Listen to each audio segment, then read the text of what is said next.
إن الحمد لله الأكرم الذي خلق الإنسان وكرمه وعلمه من البيان ما لم يعلم، فسبحان الذي لا يحصى امتنانه باللسان ولا بالقلم. نشهد أن لا إله إلا الله وحده لا شريك له، ونشهد أن سيدنا وحبيبنا ومولانا محمدًا عبده ورسوله الذي أرسله بالحق بشيرا ونذيرا وداعيا إلى الله بإذنه وسراجا وقمرا منيرا. فقد قال الله تعالى في كلامه المجيد وفرقانه الحميد: أعوذ بالله من الشيطان الرجيم. بسم الله الرحمن الرحيم.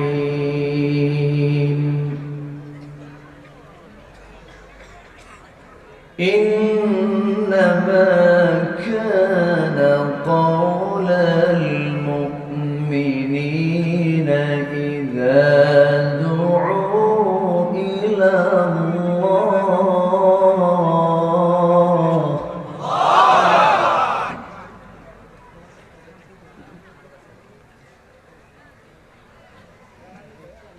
إذا دعوا إلى الله ورسوله ليحكم بينهم أن يقولوا سمعنا وأطعنا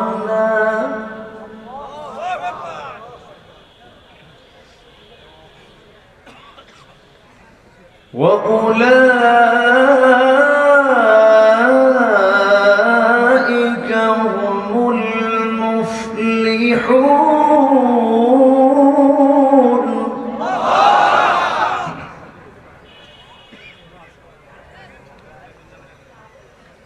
ومن يطيع الله ورسوله ويخشى الله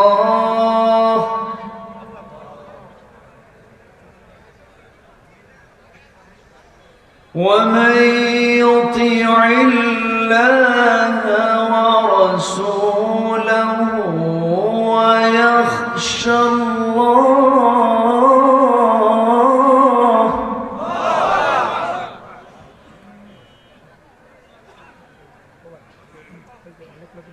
ومن يطيع الله ورسوله ويخشى الله ويتقه فأولئك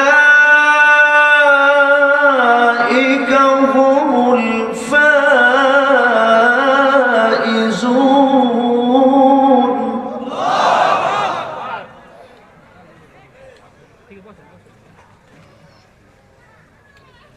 وأقسموا بالله جهد أيمانهم لئن أمرتهم ليخرجن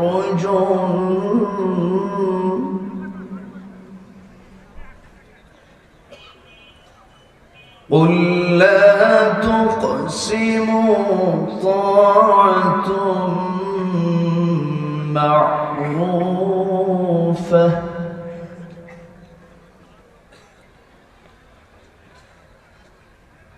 إن الله خبير بما تعملون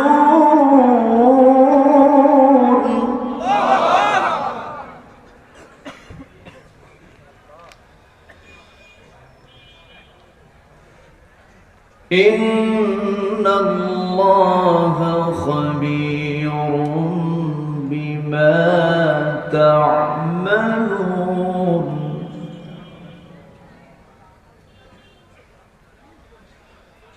الله أكبر بسم الله الرحمن الرحيم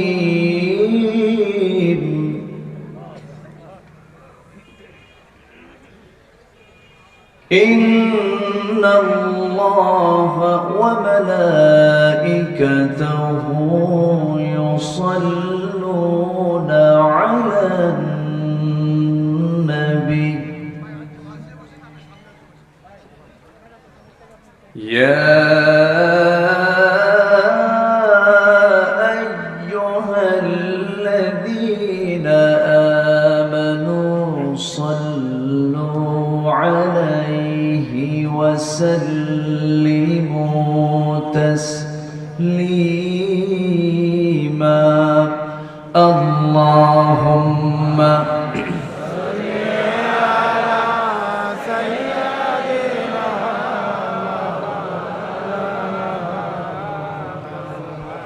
وعلى آله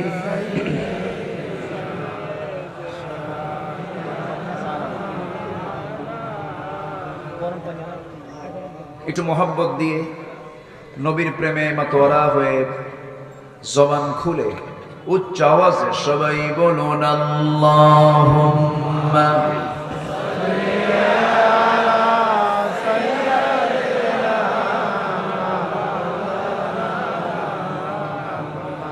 وعلى آله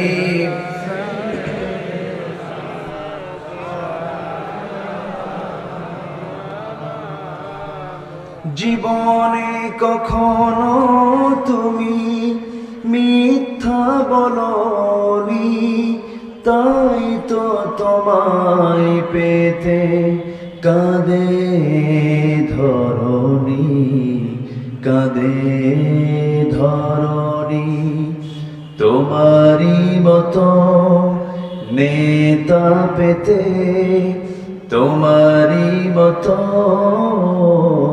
নেতা পেতে পৃথিবী আকুল হে রসূল আল্লাহুম্মা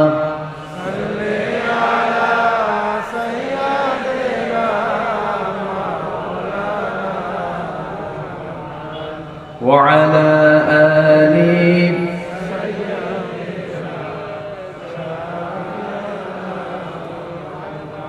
সবাই বলুন বালাগাল উলা বিকামালিহি কাশাফাত তুজা বিজামালিহি হাসনাত জামিউ খিসালিহি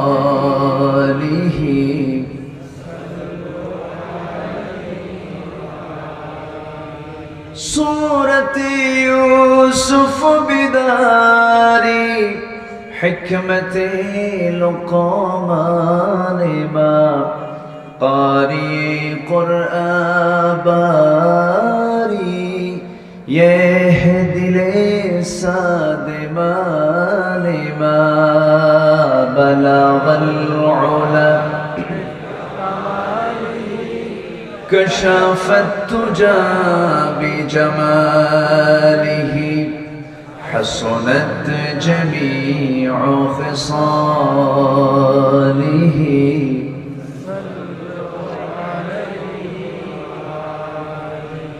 আরবের বুকে মক্কার পরে যেথায় মা আমিনার ঘর খোদার রহমতে কৌসার হয়ে ঝরছে বারংবার বালাগাল উলা বিকামালিহি كشف الدجى بجماله حسنت جميع خصاله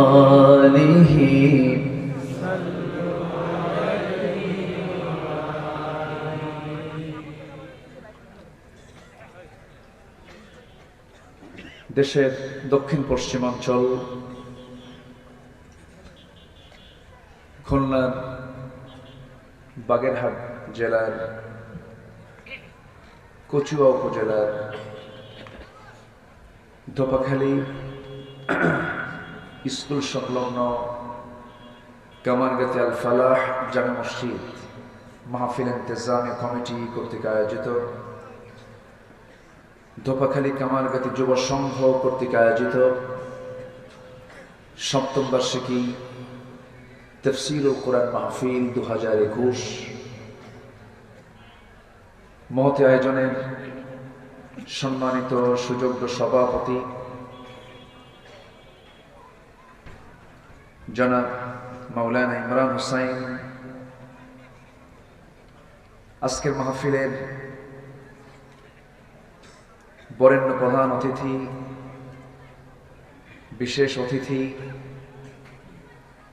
দুদিনব্যাপী আয়োজনের সমাপনী রজনীর আজকের সম্মানিত মেহমানবৃন্দ, বিশেষ করে আমার পূর্বে কথা বলেছেন আলহাজ মাওলানা রুহুল আমিন, উপস্থিত হাজরাত উলামায়ে কেরাম, ফদলা ইজাম, সুশীল সমাজ, জাতির শ্রেষ্ঠ সন্তান শিক্ষক মণ্ডলী, জাতির বিবেক সাংবাদিকবৃন্দ, প্রশাসনের দায়িত্ব নিয়োজিত কর্মকর্তাবৃন্দ, সামনে উপস্থিত আজকের মাহফিলের প্রধান আকর্ষণ, যাদেরকে নিয়ে আজকের এই সাজানো একটি আয়োজন, কালেমার ঝান্ডাবাহী, তাওহীদের পতাকাবাহী, দ্বীন ইসলামের নরসারদুল বীর মুজাহিদ, প্রাণ প্রিয় সম্মানিত দ্বীনি ভাইরা, আড়ালে বসে আছেন শ্রদ্ধেয়া সম্মানিতা মা বোনেরা। আলোচনার সূচনায় আনুষ্ঠানিকতার মধ্য দিয়ে আমার পক্ষ থেকে আবারও দিল খোলা সালাম, আসসালামু আলাইকুম ওয়া রাহমাতুল্লাহি ওয়া বারাকাতুহু। সবাই কেমন আছেন?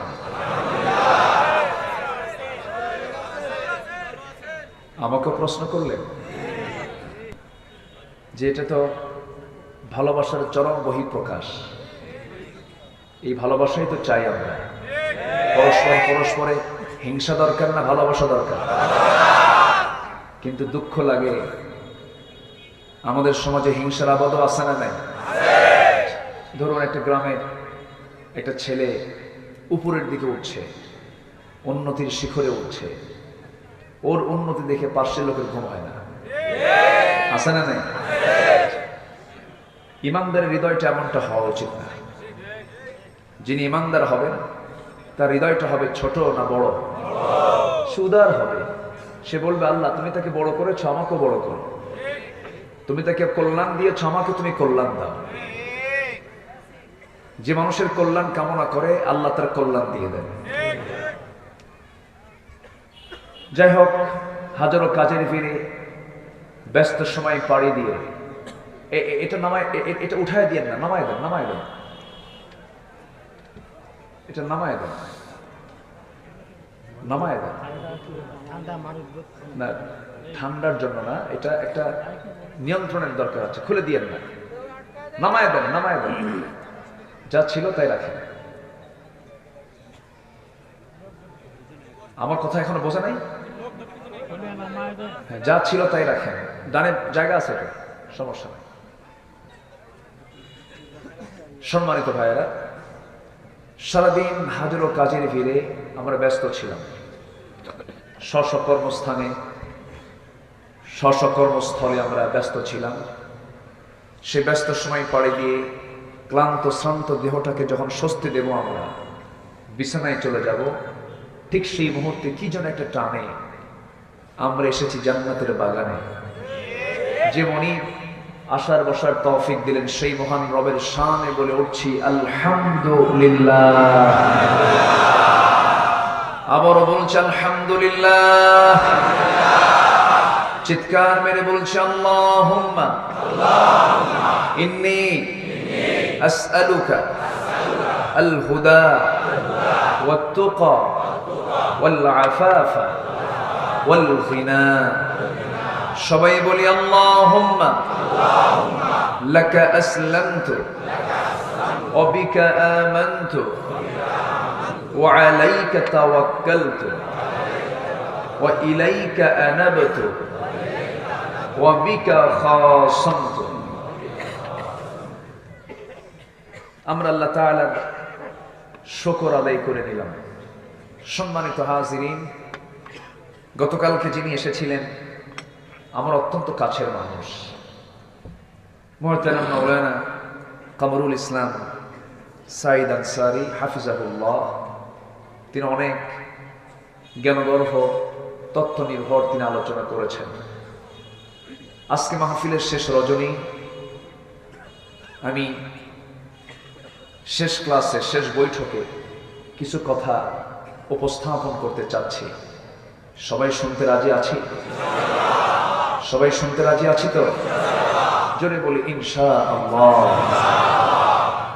আমি খুবই আনন্দিত, আমি আপনাকে পেয়ে, আপনাদেরকে দেখে আমি খুবই উজ্জীবিত, আমি খুব আনন্দ পাচ্ছি।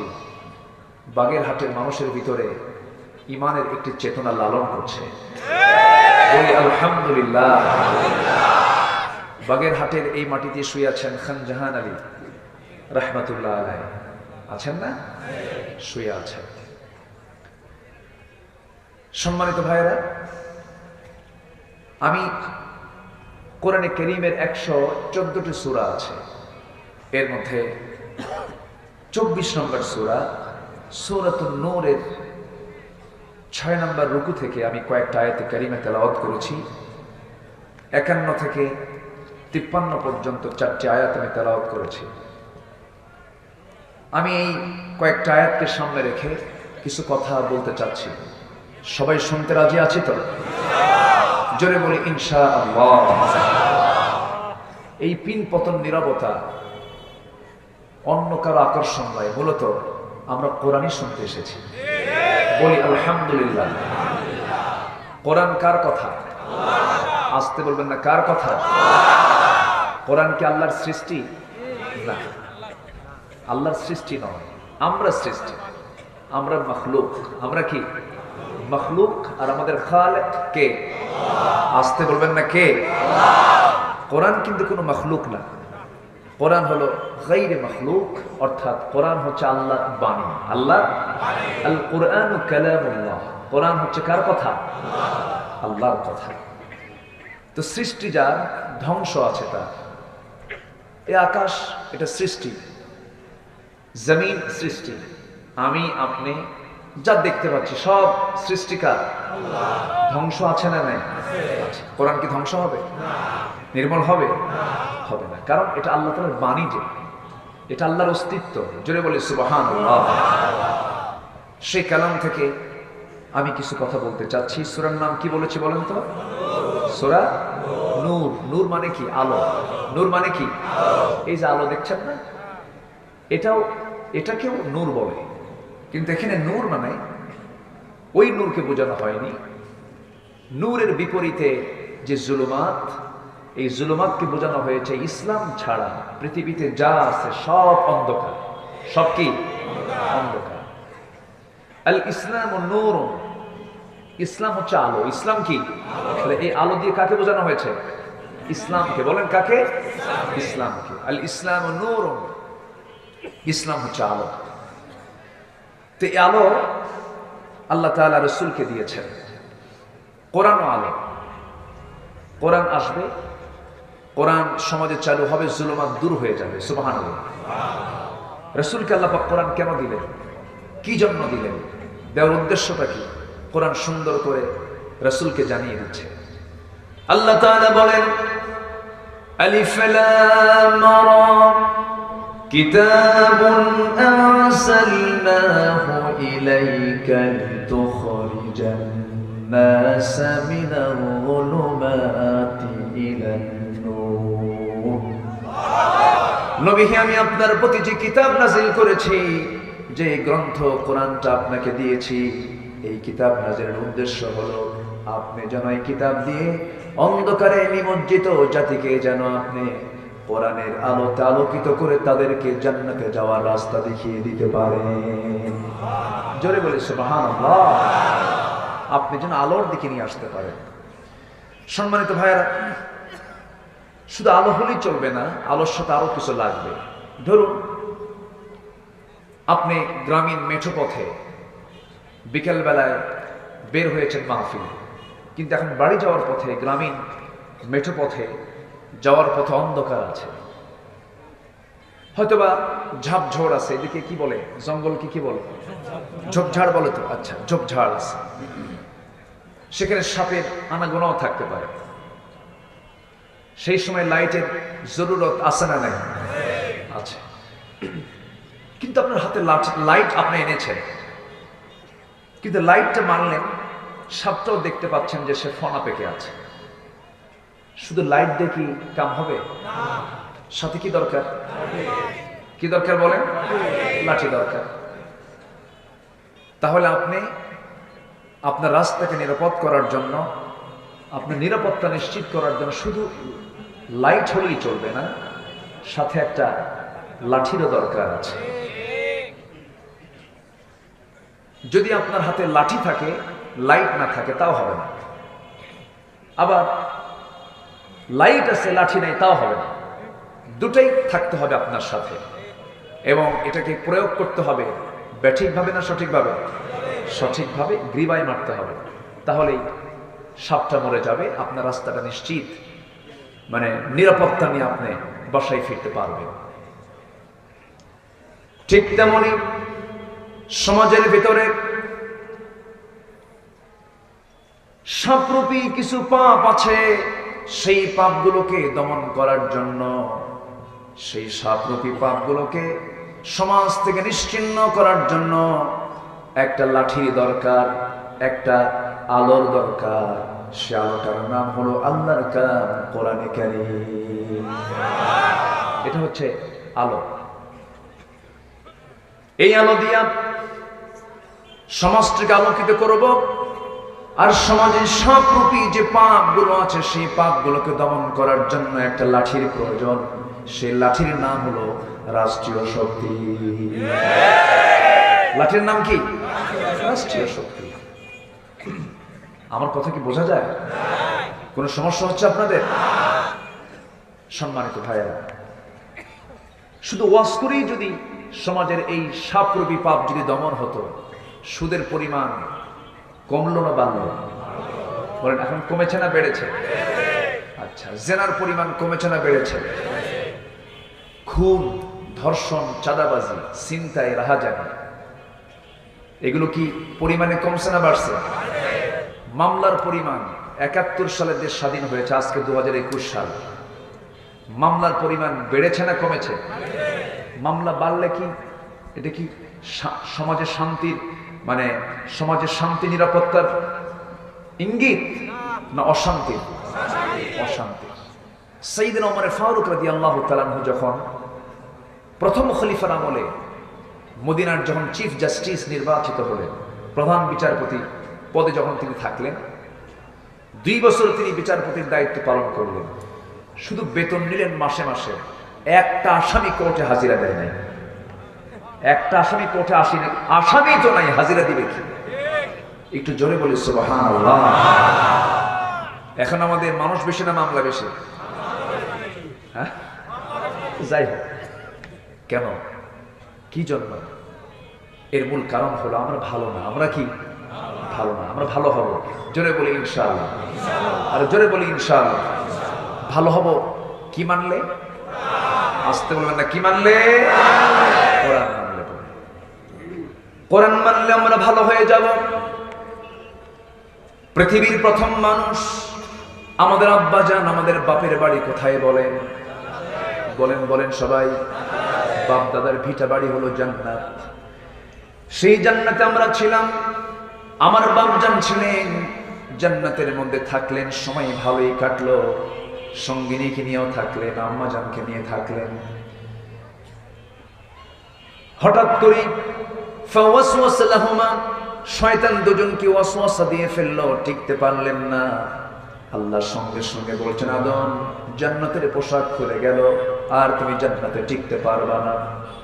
আমার পক্ষ থেকে ফয়সালা হয়ে গেল, কুলনা হাবিতু মিনহা জামিআন ফাইম্মা ইয়াতিয়ান্নাকুম মিন্নি হুদান ফামান তাবিআ হুদায়া ফালা খাউফুন আলাইহিম ওয়ালা হুম ইয়াহজানুন। জোরে বলুন আল্লাহু আকবার। আদম রে, আর জান্নাতে টিকতে পারবে না। তুমি এবং তোমার হাওয়াকে নিয়ে তোমরা দুজনে দুনিয়াতে চলে যাও, পাঠিয়ে দিলাম। আর একটা বিষয় নিশ্চিত আমি তোমাকে জানিয়ে দিচ্ছি, আমার পক্ষ থেকে যে হেদায়েতের কিতাব চলে যাবে, সেই হেদায়েতের কিতাবের যারা ইত্তেবা করবে, অনুসরণ করবে, তাদের কোনো ভয় নেই, তাদের বিন্দু পরিমাণ কোনো চিন্তার কারণ নাই। যেদিন আমার আব্বা আম্মাকে দুনিয়াতে পাঠানো হয়েছে, সেই দিনই প্রথম হুকুম হলো কিতাবের অনুসরণ করা। কিসের অনুসরণ করা? কিতাবের অনুসরণ করা। সেই কিতাব ধারাবাহিকভাবে সর্বশেষ নবীর কাছেও এসেছে। সেই কিতাবের অনুসরণ আমাদের দরকার আছে না নাই? আসতে বলবেন না, আছে না নাই? জীবনের এক জায়গায় না সব জায়গায়? কিন্তু সব জায়গায় কি সবাই মানতে চায়? সুবিধা করে মানতে চায়। কি করে মানতে চায়? সুবিধা করে। আমার যেখানে সুবিধা হবে সেটা মানবো, যেটা সুবিধা হবে না সেটা মানবো না। এটা কি আল্লাহ গ্রহণ করবেন? কোরআনকে সুবিধা করে মানার কোনো সুযোগ নাই। আফাতুমিনুনা বিবাদিল কিতাবি ওয়া তাকফুরুনা বিবাদ। তুমি কিতাবের কিছু অংশ মানবি, কিছু অংশ মানবে না, তা হবে না, পুরোপুরি তোমাকে মানতে হবে। আল্লাহ রাব্বুল আলামিন ইসলামে ঢুকতে বলেছেন আংশিক না পুরোপুরি? আল্লাহ রাব্বুল আলামিন বলেন, উদখুলু ফিস সিলমি কাফা ওয়া লা তাত্তাবিউ খুতুওয়াতিশ শাইতান। জোরে বলুন আল্লাহু আকবার। পরিপূর্ণরূপে ইসলামে ঢুকে যাও। আংশিক ঢুকবে না, আমি তা গ্রহণ করব না। মর্জি মতো খাটো করা যাবে না, ইফরাত করা যাবে না, তাফরিদ করা যাবে না। ইসলামের ক্ষেত্রে, ইসলাম মানার ক্ষেত্রে কোনো আপনার ইচ্ছা অনুযায়ী আপনি কমাবেন, ইচ্ছা অনুযায়ী বাড়াবেন না। না, ইসলাম সব জায়গায় থাকার যোগ্যতা রাখে কিনা বলেন? যোগ্যতা রাখে কিনা? ইসলাম সব জায়গায় থাকার যোগ্যতা রাখে। ইসলাম কোথায় থাকবে না? রাষ্ট্রে থাকবে না, না কোথায় থাকবে না, কোথায় থাকবে, কোথায় থাকবে না, এই মন্তব্য পৃথিবীর কোনো মানুষের হতে পারে না, ঠিক কিনা? কোনো মুসলমান হয়ে এই জাতীয় কথা বলতে পারো না যে ইসলাম ছিল এখন থাকবে না, ইসলাম এখানে ছিল ওখানে থাকবে না। এই জাতীয় কথা যারা বলবে তারা হচ্ছে কাট্টা মুনাফিক। ইসলাম কার? আল্লাহ। আসতে বলবেন, ইসলাম কার? আল্লাহ। ইসলাম ছিল, আছে, থাকবে। যারা বলে ইসলাম থাকবে না, তুই থাকবি না,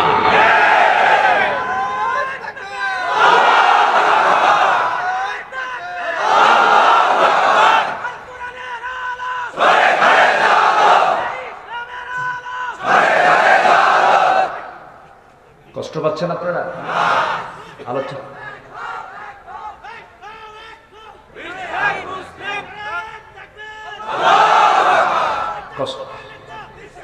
কষ্ট পাচ্ছেন আপনারা? আলোচনা চালাবো, কথা বলি, কোনো আপত্তি, সমস্যা, অসুবিধা, হতাশা, টেনশন কোনো কিছু আছে? আচ্ছা, দেখা যাক, জোরে বলি ইনশাআল্লাহ। কিসের হাট এটা? কি জেলা? কিসের হাট? বাগের হাট। গ দিয়া না ঘ দিয়া?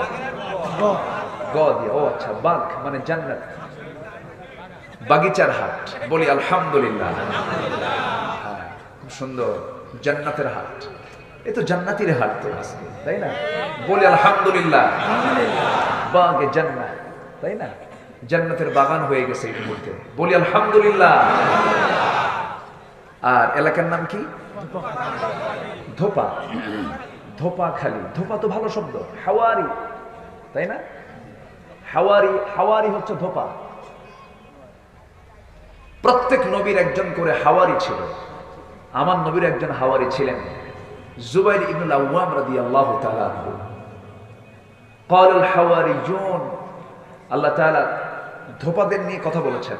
ধোপা ভালো কাজ, বলি আলহামদুলিল্লাহ। তো আপনাদের গ্রামের নাম কোরআনে আছে? গ্রামের নাম কোথায় আছে? বলি আলহামদুলিল্লাহ। তাহলে নামটাও তো খুব সুন্দর, মাশাআল্লাহ।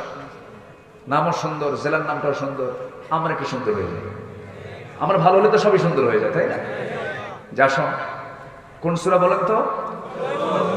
কোন সূরা? কেউ কি জুলুমাতে যাব? কেউ কি অন্ধকারে যাব? আমরা আলো নিয়ে থাকবো। জোরে বলি ইনশাআল্লাহ। সেই সূরা নূরের 6 নম্বর রুকুর প্রথম 3 আয়াত আমি তেলাওয়াত করেছি। মহান রব্বুল আলামিন সুন্দর করে বলছেন, ইন্নামা কানা কাওলাল মুমিনিনা ইযা দুউ ইলাল্লাহি ওয়া রাসূলিহি লিয়াহকুমা বাইনাহুম আন ইয়াকুলু সামি'না ওয়া আতা'না ওয়া উলাইকা হুমুল মুফলিহুন। ومن يطع الله ورسوله ويخشى الله ويتقه فأولئك هم الفائزون। জোরে বলি আল্লাহু আকবার। এই দুইটা আয়াতে পরপর আল্লাহ তাআলা বান্দাকে সফলতার দিক তুলে ধরেছেন, চূড়ান্ত প্রাপ্তির কথা তুলে ধরেছেন। কোন কোন কাজ করলে তোমরা সফল হয়ে যাবে, কোন কোন কাজ করলে দুনিয়াতেও সফলতা পাবে, আখিরাতেও তোমরা নাজাত পেয়ে যাবে। আল্লাহ তাআলা এই দুটি আয়াতে সম্পূর্ণ ক্লিয়ার করে দিয়েছেন।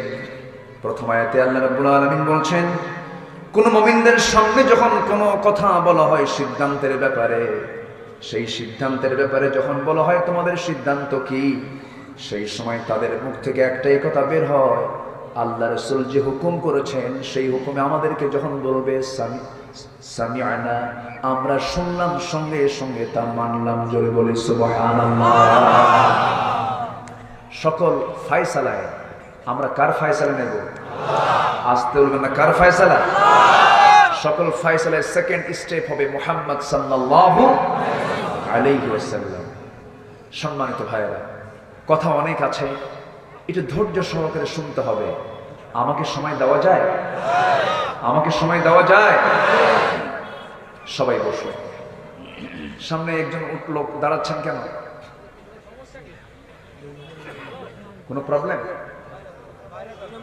বাইরে যাবেন? আর কেউ যাবেন এরকম করে? এরকম করে ওঠা বসা করা যাবে না। যদি ওঠা বসা করেন মাহফিলের সৌন্দর্য নষ্ট হয়ে যাবে। একটু কষ্ট হলেও আমরা বসবো। জোরে বলি ইনশাআল্লাহ। আগামী থেকে মাথায় রাখবেন, যত বড় মাহফিল হবে তত দ্রুত মেহমানকে উঠায় দিবেন। কারণ দূরের মানুষগুলো আসে, তারা দ্রুত যেতে চায়, বাড়িতে নিরাপদে যেতে চায়। যত মাহফিলের মানে মাহফিল যত বড় হবে তত আগে ভাগে মাহফিল শেষ করলে ভালো হয়, ঠিক কিনা? তো যেহেতু আজকে একটু উঠতে দেরি হলো, আমাকে সময় দেবেন না আপনারা? জোরে বলি ইনশাআল্লাহ। সম্মানিত ভাইরা,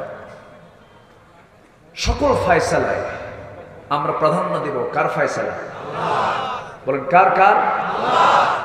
চলতে ফিরতে, উঠতে বসতে, বিচারে, সিদ্ধান্তে, যে কোনো কাজের মোকাবেলায় আমরা যখন কোনো কাজ করতে যাব তখন খুঁজবো আমরা কার বিধান।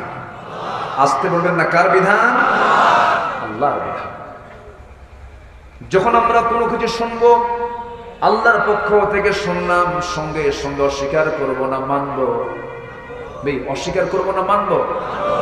আল্লাহ তাআলা এই আয়াতের অনুকূল আরেক জায়গায় বলছেন, আমানার রাসূলু বিমা উনজিলা ইলাইহি মির রাব্বিহি ওয়াল মুমিনুনা কুল্লুন আমানা বিল্লাহি ওয়া মালাইকাতিহি وكتبه ورسله لا نفرق بين أحد من رسله وقالوا সামি'না ওয়া আতা'না غفرانك ربنا وإليك المصير জোরে বলি আল্লাহু আকবার। আল্লাহ তাআলা যা আমাকে বলতে বলেছেন তাই বলবো, যা শুনতে বলেছেন তাই শুনবো, যা দেখতে বলেছেন তাই দেখব। এটাই হচ্ছে বান্দার কাজ। আর প্রভুর হুকুম মানার ক্ষেত্রে কোনো কন্ডিশন যারা করবে, শর্ত যারা জড়িয়ে দেবে, ওই শর্ত যারা জড়িয়ে দেবে তাদের কাজ হলো শয়তানের কাজ। কার কাজ? আল্লাহ বলেছিলেন উসজুদু লি আদম। ইবলিস আদমকে সেজদা দিয়ে, সম্মানজনক সেজদা দিয়ে তাকে বরণ করে নে। ইবলিস কি শুনেছিল নাকি? শুনলো তো না, অবশ্যই আবার যুক্তিও দিল, শর্তও দিল। কি যুক্তি দিল? খলাকতানি মিন নারিন ওয়া খলাকতাহু মিন তিন। তুমি তাকে বানিয়েছো মাটি দিয়ে, আমাকে বানিয়েছো আগুন দিয়ে, আমি কেমন করে সেজদা করব? কারে যুক্তি দেখায়? শয়তান কারে যুক্তি দেখায়? সবাইকে বানিয়েছেন কে? আর শিয়ালকে যুক্তি দেখায় কে? শয়তান। শয়তান যুক্তি দেখায়। অতএব আমরা কোন যুক্তি দিয়ে আল্লাহকে মানব না, আমরা কোন যুক্তি দিয়ে কোরআনের হুকুমগুলোকে মানব না। কোরআন মানবো আমরা দলিল মনে করে। কি মনে করে? কি মনে করে? কোরআন মানবো আমরা দলিল মনে করে। শয়তান যুক্তি দেয়, আর ইমানদারের দলিলে বিশ্বাসী। আমার আল্লাহকে আমরা বিশ্বাস করব যুক্তি দিয়া না দলিল দিয়া? যুক্তি দিয়া না দলিল দিয়া? দলিল দিয়ে আল্লাহকে আমরা বিশ্বাস করে নিয়েছি।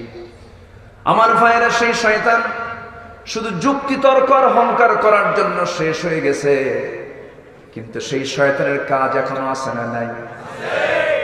আছে না নাই? শয়তান দারুণ মারাত্মক ব্যাপার। যেখানেই মানুষ থাকে সেখানেই শয়তান থেকে যায়। শয়তান তার শয়তানি কর্মকাণ্ডগুলো চালায়। শয়তান কি করে? শয়তান আল্লাহকে লক্ষ্য করে বলছে, সুম্মা লাআতিয়ান্নাহুম মিন বাইনি আইদিহিম ওয়া মিন খালফিহিম ওয়া আন আইমানিহিম ওয়া আন শামাইলিহিম ওয়া লা তাজিদু আকসারুহুম শাকিরিন। জোরে বলুন আল্লাহু আকবার। শয়তানের কাজ হলো, শয়তান বলতেছে, ও আল্লাহ, তোমার বান্দাদের আমি ডান থেকে বাম থেকে সামনে থেকে পিছন থেকে পাকড়াও করে ফেলবো। আল্লাহ বলছেন, ও শয়তান তুই পারবি না, কারণ আমার বান্দা আস্তে করে আমার কাছে আশ্রয় চেয়ে বলবে। যারা পারেন ঠোঁট মিলিয়ে বলুন, কুল আউযু বিরাব্বিন নাস মালিকিন নাস ইলাহিন নাস মিন শাররিল ওয়াসওয়াসিল খান্নাস الذي يوسوس في صدور الناس من الجنة والناس। জোরে বলুন আল্লাহু আকবার। আমাদের মূল আশ্রয় কার কাছে? আমরা আশ্রয় নেব কার কাছে?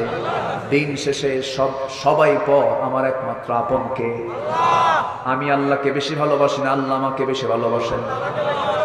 অনেকে চিন্তা পড়ে গেছে, কি করি? আমি আল্লাহকে বেশি ভালোবাসি না আল্লাহ আমাকে বেশি ভালোবাসেন? এই জন্য তো তিনি রহমান। পৃথিবীর কেউ কি রহমান হতে পারে? পৃথিবীর কেউ রহমান হতে পারে না। আমার আল্লাহ আমাকে সবচেয়ে বেশি ভালোবাসেন। তার বড় প্রমাণ হলো মদখোর রাতের আধারে ৩টার দিকে দরজা লাগায় দিয়া একটা অবৈধ নারীকে ঘরের মধ্যে তুলে নিয়া মদ্যপান করছে, শরাব পান করছি, আবার জিনার মতো জঘন্য কাজও করতেছে। আমার আল্লাহ কত বড় দয়ালু, সেই ঘরের মধ্যে আল্লাহ নিজে তার জন্য অক্সিজেন সাপ্লাই দিচ্ছে। আল্লাহু আকবার বললেন। আল্লাহ যে কত বড় ধৈর্যশীল, আল্লাহ যে কত বড় উদার, সে আল্লাহ বলছেন, বান্দারে তুই আমার গোলাম, আমি তোকে দারুণ ভালোবাসি। পাপগুলো ছেড়ে দে, অন্যায়গুলো ছেড়ে দে। তোর সামনে পাপ চলে আসবে, পাপ থেকে তওবা করবি, আমি তোকে মাফ করব। ইন তাজতানিবু কাবাইরা মা তুনহাউনা আনহু নুকাফির আনকুম সাইয়্যাতিকুম ওয়া নুদখিলকুম মুদখালান কারীমা। জোরে বলুন আল্লাহু আকবার। তুমি যদি তোমার জীবন থেকে গুনাহ কবিরা গুলো, বড় বড় গুনাহগুলোকে যদি তোমার নিজের জীবন থেকে মাইনাস করতে পারো, আল্লাহ বলছেন ছোটখাটো যে সমস্ত গুনাহগুলো আমি আল্লাহ দেখবই না, মাফ করে দেবো। যেরকম সুবহানাল্লাহ। আল্লাহ কি ছোট না বড়? ছোটর দিকে আল্লাহ তাকাবেন কেন? বড় গুনাহ করিস না, যেরকম সুবহানাল্লাহ। এটা কি আমার কথা না আল্লাহর কথা? কিন্তু পাপ করবা তাহলে কি হবে? আল্লাহ বলছেন বালা মান কাসাবা সাইয়্যাতান ওয়া আহাতাত বিহি খাতিআতুহু উলাইকা আসহাবুন নার হুম ফিহা খালিদুন। জোরে বলুন আল্লাহু আকবার। পাপ করবে, পাপ তোমাকে পাকড়াও করে ফেলবে। যে মদ খায় তার চোখে চিহ্ন আছে না নাই? যে বিড়ি খায় তার ঠোঁটে চিহ্ন আছে না নাই? বিড়ি খাওয়ার ডান হাতে খাওয়া যায় না বাম হাতে খাওয়া যায়? হ্যাঁ বলেন, ভালো করে বলেন। হ্যাঁ কি টানা টানে, ওরে বাপরে বাপ, উম্মতে মুহাম্মাদি কিন্তু কি টানে। মনে হয় টান দেখে মনে হয় কোন নবী মনে এরকম টানছে। কোন নবী কি টানাটানি করছেন? আজ থেকে কোন নবী কি টানাটানি করেছেন? আমরা টানাটানি করবো না, জোরে বলি ইনশাআল্লাহ। এগুলো অপচয়, এগুলো কি অপচয় যে করবে সে কার ভাই হবে?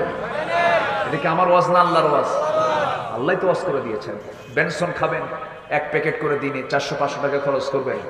একটা রিক্সাওয়ালা 500 টাকা ইনকাম করে তার পরিবার চালাবে, আপনি বিড়ি খায় উড়ায় দিবেন, হিসাব নাই? আসতে কোন কেন?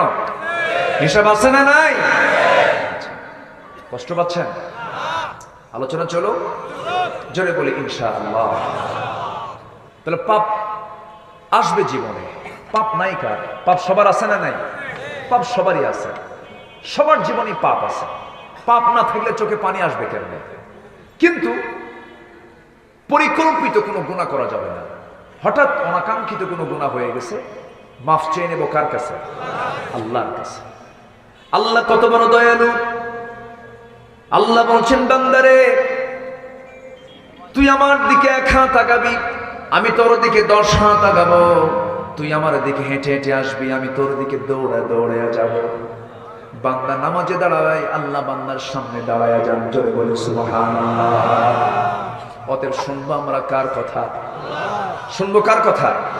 সামিআনা ওয়া আতা'না।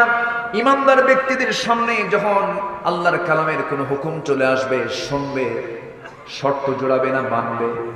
বলেন, শর্ত দেবে না মানবে? মানবে। আনুগত্য ছাড়া ইসলাম নাই। যেখানে আনুগত্য নাই সেখানে ইসলাম থাকতে পারে না। আনুগত্য আছে ইসলাম আছে, আনুগত্য নাই ইসলাম নাই। আজকে কে কাকে মানে? কেউ কাকে মানে না। আজকে গোটা পৃথিবী জুড়ে সবচেয়ে বড় সংকট হলো নেতৃত্বের সংকট। আনুগত্য করবেন কোথায়? নেতৃত্ব তো নাই, কেউ কাউকে মানতে চায় না। নেতা মঞ্চে বক্তৃতা করে আর কর্মীরা সামনে সিয়ান্না মারামারি করে, আছে না নাই? ঢেলাঢেলি করে, কেউ কাউকে পাত্তা দেয় না। আচ্ছা বলেন তো, আমার দেশে এই মুহূর্তে এখন কর্মী বেশি না নেতা বেশি? বলেন। মসজিদের সব মুসল্লি যদি ইমাম হয়, নামাজ হবে? ইমাম হবে কয়জন? নেতা বেশি হয় না কম হয়? বলেন, নেতা বেশি হয় না কম হয়? আর কর্মী বেশি হয়। কিন্তু আমার দেশে এখন কর্মী বেশি না নেতা বেশি? কষ্ট হচ্ছে আপনাদের? কষ্ট মনে করছেন না তো? আজকে যদি গোটা পৃথিবীর মানুষ, যত ধর্ম পৃথিবীতে আছে, কোন ধর্মই আল্লাহ তাআলা অ্যালাউ করেন না, আল্লাহ গ্রহণ করবেন না, একমাত্র কি ছাড়া? জোরে বলেন, কি ছাড়া? এটাকে আমার কথা না আল্লাহর কথা? গায়রাল ইসলামি দীনান ফালা ইউকবালা মিনহু। কিন্তু এর পরেও গোটা পৃথিবীতে জনসংখ্যার দিক থেকে বৌদ্ধ বেশি, এরপরে খ্রিস্টান বেশি, এরপরে মুসলমান, এরপরে হিন্দু আছে, আরো ধর্ম আছে। প্রত্যেকটি ধর্মের মানুষ যদি তার ধর্মের গণ্ডির ভিতরে থাকতো, আজকে অন্তত এই চিত্র কি গোটা পৃথিবীতে দেখা যেত? দেখা যেত না। এখন গোটা পৃথিবীর অধিকাংশের অধিকাংশ মানুষের কাছে সবচাইতে বড় ধর্ম তার নিজের ধর্ম নয়, সবচাইতে বড় ধর্ম হলো তার রাজনৈতিক দল। আমি কি ভুল বলছি? হিন্দু তার হিন্দুত্ব ছাড়বে, ইসলাম ছাড়বে, কি বলে, হিন্দু তার হিন্দুত্ব ছাড়বে, দল ছাড়বে। বৌদ্ধ তার বৌদ্ধত্ব ছাড়বে, কিন্তু দল ছাড়বে না। মুসলমান তার ইসলাম ছাড়বে, দল ছাড়বে না। আছে না নাই? আল্লাহ বলছেন সামিআনা ওয়া আতাআনা, শুনলাম সঙ্গে সঙ্গে তা মানব।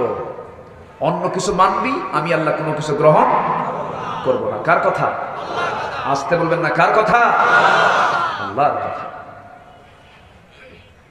আগের যুগে কি নেতা ছিল, কি শাসক ছিলেন তারা। ওমরের মতো একটা শাসক যদি পৃথিবীতে পেতাম, গোটা পৃথিবী শান্ত হয়ে যেত। দিল্লির মুখ্যমন্ত্রী একজন হিন্দু ভদ্রলোক, তিনি বলেছেন অশান্ত পৃথিবীকে শান্ত করার জন্য প্রেজেন্ট ওয়ার্ল্ডে একটা ওমরের মতো মানুষ দরকার। ভারতের শ্রী মহাত্মা গান্ধী এই মন্তব্য করেছেন। কেন, কি জন্য? তাদের শাসন কালটা কি ছিল? খায়রুল কুরুনি কারনি সুম্মাল্লাযীনা ইয়ালুনাহুম সুম্মাল্লাযীনা ইয়ালুনাহুম। জোরে বলি আল্লাহু আকবার। সাইয়েদনা ওমর, তিনি একদিন কলসিতে করে পানি নিয়ে আসতেছেন। কি নিয়ে আসতেছেন? পরিবারের জন্য। কূপ থেকে তুলে মাথায় তুলেছেন। অর্ধ দুনিয়ার শাসনকর্তা সাইয়েদনা ওমর ফারুক রাদিয়াল্লাহু তাআলা কলসিতে করে ভরে পানি নিয়ে আসতেছেন। এক সামনে প্রশ্নকারী লোক এসে বলছে, আমিরুল মুমিনিনের একটা প্রশ্ন ছিল, জিজ্ঞাসা ছিল। তিনি বললেন, বলো। কে মাথায় কলসি রেখে তো কথা বলতে কষ্ট হবে আপনার, মাটিতে রাখেন। আচ্ছা ঠিক আছে। তো মাথা থেকে নিয়ে তিনি তার হাঁটুতে রাখলেন, নিচে রাখতেছেন না। বলা হলো, আপনি হাঁটুতে রাখলে আরো কষ্ট হবে তো। কেন? এখানে রাখতে হবে, নিচে রাখা যাবে না। কেন? সময় লাগবে, একটু নিচেই রেখে দেন। তিনি বললেন, দেখো, কলসির তলাটা ভিজা আর এই জমিনটা হলো শুকনা। এই জমিনের মাটি কিছু কলসির তলায় চলে আসবে, আর এই জমিনের মালিক তো আমি না। তো এই যে জমির মাটিটা কিছু অংশ চলে আসবে কলসির তলার সাথে, কিয়ামতের দিন এই জমিন আমার বিরুদ্ধে মামলা দায়ের করবে। একটু আস্তে বলি সুবহানাল্লাহ, জোরে বলি সুবহানাল্লাহ। কি ইনসাফ তাদের ভিতরে ছিল, কি ছিল তাদের ভিতরে, জোরে বলি আল্লাহু আকবার। ফোরাতের তীরে একটা কুকুর যদি অনাহারে মারা যায়, ইরাকের রাস্তা খারাপের কারণে যদি একটি উট তার পা ভেঙে পড়ে যায়, উট কেন পা ভাঙলো, উটের কেন পা ভাঙলো, আর কুকুর কেন অনাহারে মারা গেল, ওমরকে এটার জন্য জবাব দিতে হবে আল্লাহর কাছে। এত জবাবদিহিতা তাদের ভিতরে ছিল। কেন জানেন? এর মূল কারণ হলো নেতৃত্বের সঠিক ব্যবহার ছিল তাদের ভিতরে, ঠিক কিনা? সাইয়েদনা ওমর ফারুক যখন খলিফাতুল মুসলিমিন, সেই সময় হিমস এলাকার একজনকে গভর্নর করে পাঠালেন ওমর ফারুক রাদিয়াল্লাহু তাআলা আনহু। সাঈদ বিন আমিরকে, যাও তুমি এই এলাকার তত্ত্বাবধায়ক তুমি হবে, তুমি দেখবা, পাঠায় দিলেন। 6 মাস ডিউটি করার পর জনগণ সব এসে মদিনায় এসে সাইয়েদনা ওমর ফারুককে বলেন, কি গভর্নর দিলেন? তার মধ্যে আমরা মোটামুটি বড় বড় দোষ পাচ্ছি। কি দোষ পাচ্ছ তোমরা বলো?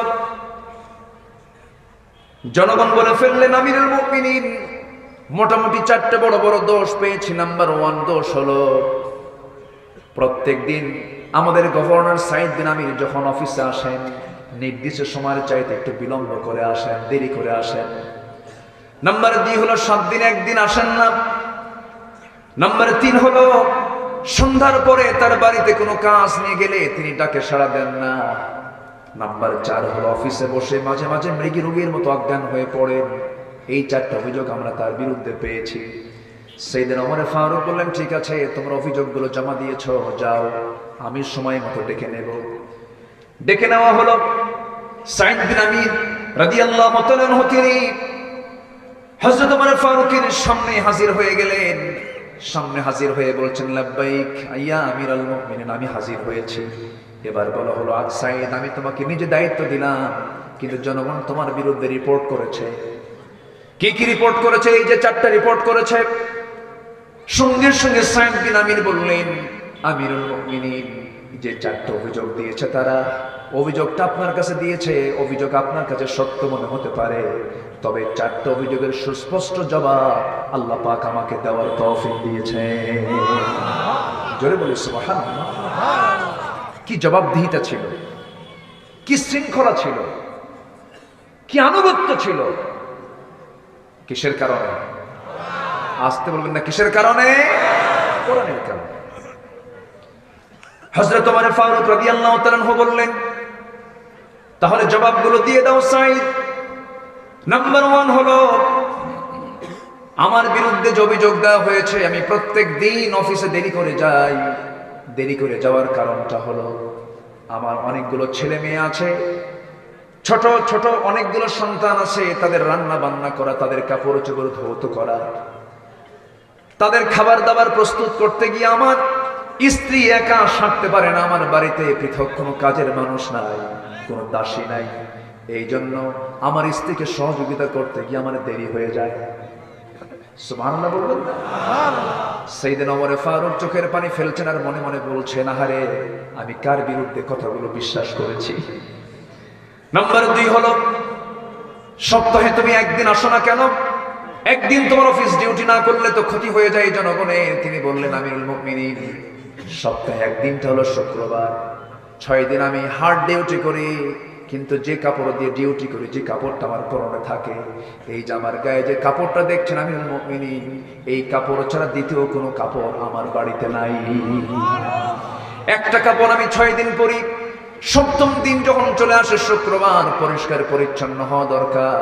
ওই জামাটা যখন ধুইতে যাই, বিকল্প কোনো জামা না পায়া কোনো মতো চাদর দিয়ে আমার সতরটা থেকে আমি কাপড়টা ধুই। আমি অফিসে আসতে পারি না। ওমর ফারুকের চোখে পানি টলমল করছে। এবার বলছেন, ও সাঈদ, তোমার বিরুদ্ধে রিপোর্ট হলো। নাম্বার 3, তুমি সন্ধ্যার পরে জনগণ তোমার কাছে গেলে তুমি তাকে সাড়া দাও না কেন, কথা বলো না কেন? এবার তিনি বলছেন, সন্ধ্যা পর্যন্ত জনগণের পাশে আমি দাঁড়িয়ে থাকি, জনগণের পাশে আমি খেদমতে নিজেকে নিয়োজিত রাখি, কিন্তু সন্ধ্যার পরে যখন বাড়িতে চলে আসি, একটু পরিবারকে হালকা কিছু সময় দিয়া এশার নামাজটা পড়ে নেই। এশার নামাজ পড়ে কিছু খাবার দাবার খেয়ে ওই যে আমি যাই নামাজে দাঁড়িয়ে যাই, সারাদিন জনগণকে সময় দেই। আর এশার পর থেকে ফজর পর্যন্ত আমি আল্লাহর সামনে সময় দেই।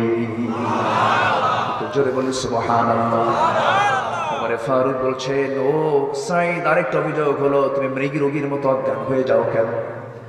মৃগী রোগীর মতো অজ্ঞান হয়ে যাওয়ার কারণটা কি? সঙ্গে সঙ্গে তিনি বলছেন, সাইয়েদনা ওমর ফারুক রাদিয়াল্লাহু তাআলা আনহু, আপনি আমাকে যে প্রশ্ন করছেন, আপনি জানলেও আপনিও তো সেন্স রাখতে পারবেন না। এবার বলছেন, আমিরুল মুমিনিন, আমি যখন কাফির ছিলাম, আমি যখন মক্কার বাসিন্দা ছিলাম, আপনারা সবাই মদিনায় হিজরত করে নবীর সঙ্গে গিয়েছিলেন। সেই সময় মদিনা থেকে একজন সাহাবীকে আমরা ধরে আনলাম, খুবাইব তার নাম। খুবাইবকে ধরে এনে আমরা মক্কার আদালতে নিয়ে রায়টা দিয়ে জেলখানার মধ্যে ঢুকায় রাখলাম, রিমান্ডে নিলাম। ইসলাম তাকে ছাড়াতে পারলাম না। শেষ পর্যন্ত খাবার বন্ধ করে দিয়েছিলাম। খাবার বন্ধ করলে কি হবে? আমি সাঈদ নিজের চোখে দেখেছি, শেষ রাতে খুবাইব কোরআন তেলাওয়াত করে, আর আল্লাহ তাআলা ফেরেশতা দিয়ে তার সামনে জান্নাতের আঙ্গুরের ছড়া হাজির করে দেয়। আল্লাহর কালাম তেলাওয়াত করে আর খুবাইব আঙ্গুরগুলো খায়। 2 মাস পর্যন্ত আমরা খাবার বন্ধ করে দিয়েছি, কিন্তু খুবাইব আরো সুন্দর হয়ে গেল। সবার কানে কানে সংবাদগুলো চলে যাচ্ছে। শেষ পর্যন্ত আমরা সিদ্ধান্ত নিলাম, তাকে দুনিয়া থেকে বিদায় করে দেওয়া হবে। আমার চোখের সামনে তাকে নেওয়া হলো। সর্বশেষ বলা হলো, খুবাইব, অন্তিম ইচ্ছাটা কি? তোমার অন্তিম ইচ্ছা আমরা পূরণ করতে চাই। খুবাইব বললেন, আমার অন্তিম ইচ্ছা বলতে একটাই ইচ্ছা, সেটা হলো ওযুর পানি দিয়ে দাও, নামাজে দাঁড়ায় আমি আল্লাহর সঙ্গে কথা বলতে চাই। ওযুর পানি দেওয়া হলো, ওযু বানালেন, নামাজে দাঁড়িয়ে গেলেন। নামাজে দাঁড়িয়ে প্রথম রাকাত আস্তে আস্তে করে পড়লেন, দ্বিতীয় রাকাতে তাড়াহুড়ো করে শেষ করলেন, কারণ কাফের মুশরিকরা ভাবতে পারে খুবাইব বুঝি মৃত্যুর ভয়ে নামাজটাকে লম্বা করছে, তাড়াতাড়ি করে নামাজটা শেষ করলেন।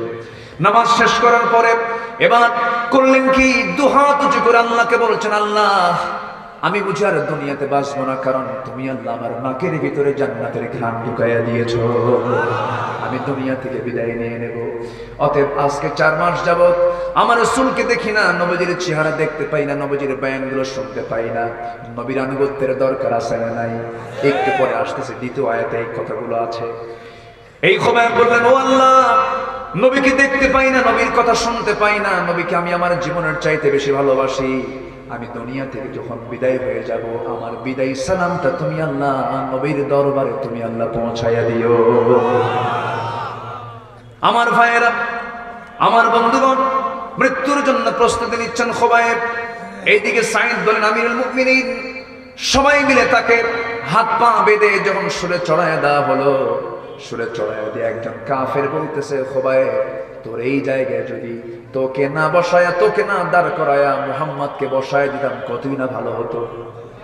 এই কথা শোনা মাত্রই খুবাইব এত জোরে তিনি ক্ষিপ্র হয়ে গেলেন, এত রাগান্বিত হয়ে গেলেন, আমার নিজের চোখে দেখা অনেকগুলো থুতু মুখের মধ্যে জমা করে একসাথে সেই থুতুগুলো সেই ব্যক্তির মুখে মেরে বলছেন, আল্লাহর কসম করে বলি, আমার চোখের সামনে আমার নবীর একটা পশমের ক্ষতি হবে, আমি তোকে হালে ছেড়ে দিতাম না।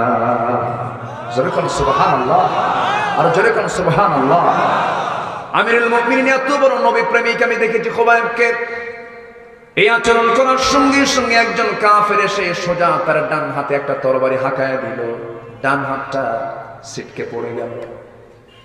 খুবাইব মুস্কি মুস্কি হাসি মারে, বাম হাত আঘাত করলো, বাম হাতটা ছিটকে পড়ে গেল। খুবাইব চিৎকার মেরে মেরে হাসে। আমরা সবাই মিলে বলি, খুবাইব তোর হাতগুলো কেটে দিচ্ছি, তুই হাসিস কেন? খুবাইব বলছেন, তোমরা আমার একটা করে অঙ্গহানি করছো, আর আমার আল্লাহ জান্নাতের হুরগুলো একটা একটা করে আমাকে দেখায় দিতেছে। এরপরে নিজের চোখে দেখলাম, বলা হচ্ছে খুবাইব এখনো সময় আছে, তোর জীবনটা এখনো থাকবে, হাত ছাড়া বাঁচবি। কিন্তু খুবাইব বলছেন, না না, জীবন দিয়ে দেব, ইসলামকে বাদ দেব না, কোরআনকে বাদ দেব না, আল্লাহকে ছাড়বো না, রাসূলকে ছাড়বো না। সামিআনা ওয়া আতাআনা, শুনলাম মেনেছি আমি কখনো এই ইতাআত থেকে আমি অন্যদিকে যাব না। এই চূড়ান্ত সিদ্ধান্তের এক পর্যায়ে দেখা গেল একজন কাফের এসে নেজা তরবারি হাতের মধ্যে নিল, বুক দিয়ে ঢুকায় দিল, পিঠ দিয়ে বের হয়ে গেল। খুবাইব দুনিয়া থেকে বিদায় নিয়ে নিলেন। এবার সেই সাইদ বলছেন, আমিরুল মুমিনিন আমার চোখের সামনে এত বড় অন্যায় কাজটা করেছে, আমি দেখেছি কিন্তু প্রতিবাদ করি না। আমার কুফরি হালতের কারণে, শিরকিয়াতের কারণে আমার দিলটা গলে নাই। কিন্তু আমি যখন বসে বসে অফিসে কাজ করি, সেই সময় আমার মনে হয়, হারে এত বড় অন্যায় কাজ চোখের সামনে দেখার পরও প্রতিবাদ করি নাই।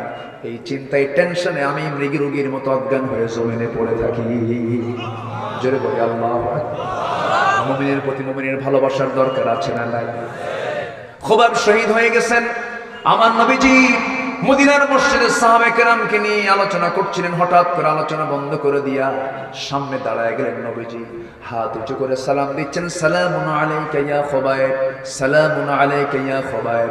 হে খুবাইব তোমাকে সালাম, হে খুবাইব তোমাকে সালাম। ওমরে ফারুক বলছেন, ইয়া রাসূলুল্লাহ আমাদের খুবাইবের কি হয়েছে? রাসূল বললেন, ও সাহাবীরা, আমার খুবাইবের দুনিয়াতে নাই, আমার খুবাইব জান্নাতের পাখা নিয়ে জান্নাতের মধ্যে উড়ে বেড়াতেছে। জোরে বলি সুবহানাল্লাহ।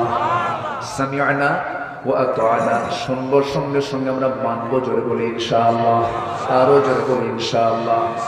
এই কাজ যারা করবে, নেতৃত্ব যারা মানবে, সেই নেতৃত্ব হবে ইসলামী নন ইসলামী, ইসলামী নন ইসলামী, বেনামাজি নেতার কোন নেতৃত্ব আমরা মানতে চাই না। রাজি আছেন কারা কারা? হাত উঁচু করে দেখান মুসলমান।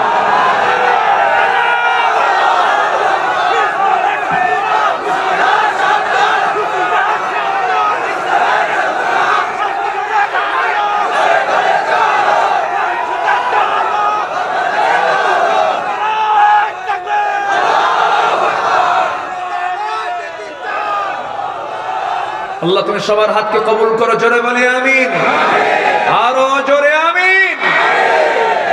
পৃথিবীর সেরা মানুষ মুহাম্মদ সাল্লাল্লাহু, নেতা আমাদের আছে না নাই? আমাদের প্রভুকে, আমাদের রবকে, আমাদের নেতাকে মুহাম্মদ সাল্লাল্লাহু। আমাদের সংবিধান কি? বলেন আমাদের সংবিধান কি? সব তো আছে, আমাদের সবই তো আছে। অতএব এই তিনটা জায়গায় যারা ভাগ বসাবে, ওদের গলা চিপে ধরবো আমরা, ঠিক কি না? সব ক্লিয়ার? কষ্ট হচ্ছে? ফজর পর্যন্ত থাকতে রাজি আছেন তো সবাই? দেখা যাক, আমি কিছুক্ষণ পর চলে যাব। আপনার তো এক রাত, আমার তো সব রাত। আমি সকালবেলা আজকে হঠাৎ করে অসুস্থ হয়ে যাই, প্রচন্ড ফুড পয়জনে 7-8 বার বমি হচ্ছে। আমি বাসায় ফিরেছি ঢাকায়, আমার গিন্নিকে বললাম, শোনো আমার বিদায় দিয়ে দাও, মনে হয় বাঁচবো না। কথা বলছেন? ও বলে না, তুমি মরবা না। তো যাই হোক, একটু সুস্থ হয়ে আমি দিনে এসেছি হেলিকপ্টারে ফরিদপুরে। সেখানে হালকা আধা ঘন্টা 40 মিনিট কথা বলে এখানে মারছে দৌড়। এসে দেখি, হাই রে, এই চাঁদমাখা মসজিদ আমি আজকে না দেখতাম, আমিও তো পোড়া কপাল হয়ে যেত। আমি খুবই খুশি, বলি আলহামদুলিল্লাহ, জোরে বলি আলহামদুলিল্লাহ। আপনারা খুশি হননি মনে হয়? খুশি হয়েছেন তো? বলি আলহামদুলিল্লাহ। সম্মানিত ভাইরা, তাহলে প্রথম আয়াতের কাজ হচ্ছে আমাদের শুনবো, মানবো, শুনবো, মানবো। তাহলে কি হবে? উলাইকা হুমুল মুফলিহুন, এরা হবে সফল কাম। এরা কি হবে? সফল কাম। আমরা সফল হতে চাই না ব্যর্থ হতে চাই? তাহলে শুনবো যা, মানবো তা। কার? আর নবী কার? আর সেকেন্ড কে? মুহাম্মদ সাল্লাল্লাহু আলাইহি ওয়াসাল্লাম। আল্লাহ তাআলা ইতাআতের ব্যাপারে আরেক জায়গায় বলছেন, ইয়া আইয়ুহাল্লাযীনা আমানু আতিউল্লাহ ওয়া আতিউর রাসূল ওয়া উলিল আমরি মিনকুম ফাইন তানাযা'তুম ফি শাইইন ফারুদ্দুহু ইলাল্লাহি ওয়ার রাসূল। জোরে বলি আল্লাহু আকবার। ঈমানদারেরা, তোমরা 1 নম্বর আনুগত্য করবে কার? নাম্বার 2 হচ্ছে মুহাম্মদ সাল্লাল্লাহু আলাইহি ওয়াসাল্লামের। আর নাম্বার 3 হলো, তোমাদের মধ্যে যারা মুরব্বী আছে, তোমাদের মধ্যে যারা আমির আছে, যে আমিরের সঙ্গে আমার নবীর নেতৃত্বের মিল থেকে যায়, এমন ধরনের আমিরের তোমরা আনুগত্য করবে। সে আনুগত্য করতে গিয়ে যদি তুমি দেখো সেখানেও কিছু ভেজাল আছে, ফারুদ্দুহু ইলাল্লাহি ওয়ার রাসূল, সেই সময় তুমি ফিরে যাও আল্লাহ এবং রাসূলের দিকে। কার কথা? আসতে বলবেন না, কার কথা? আল্লাহর কথা।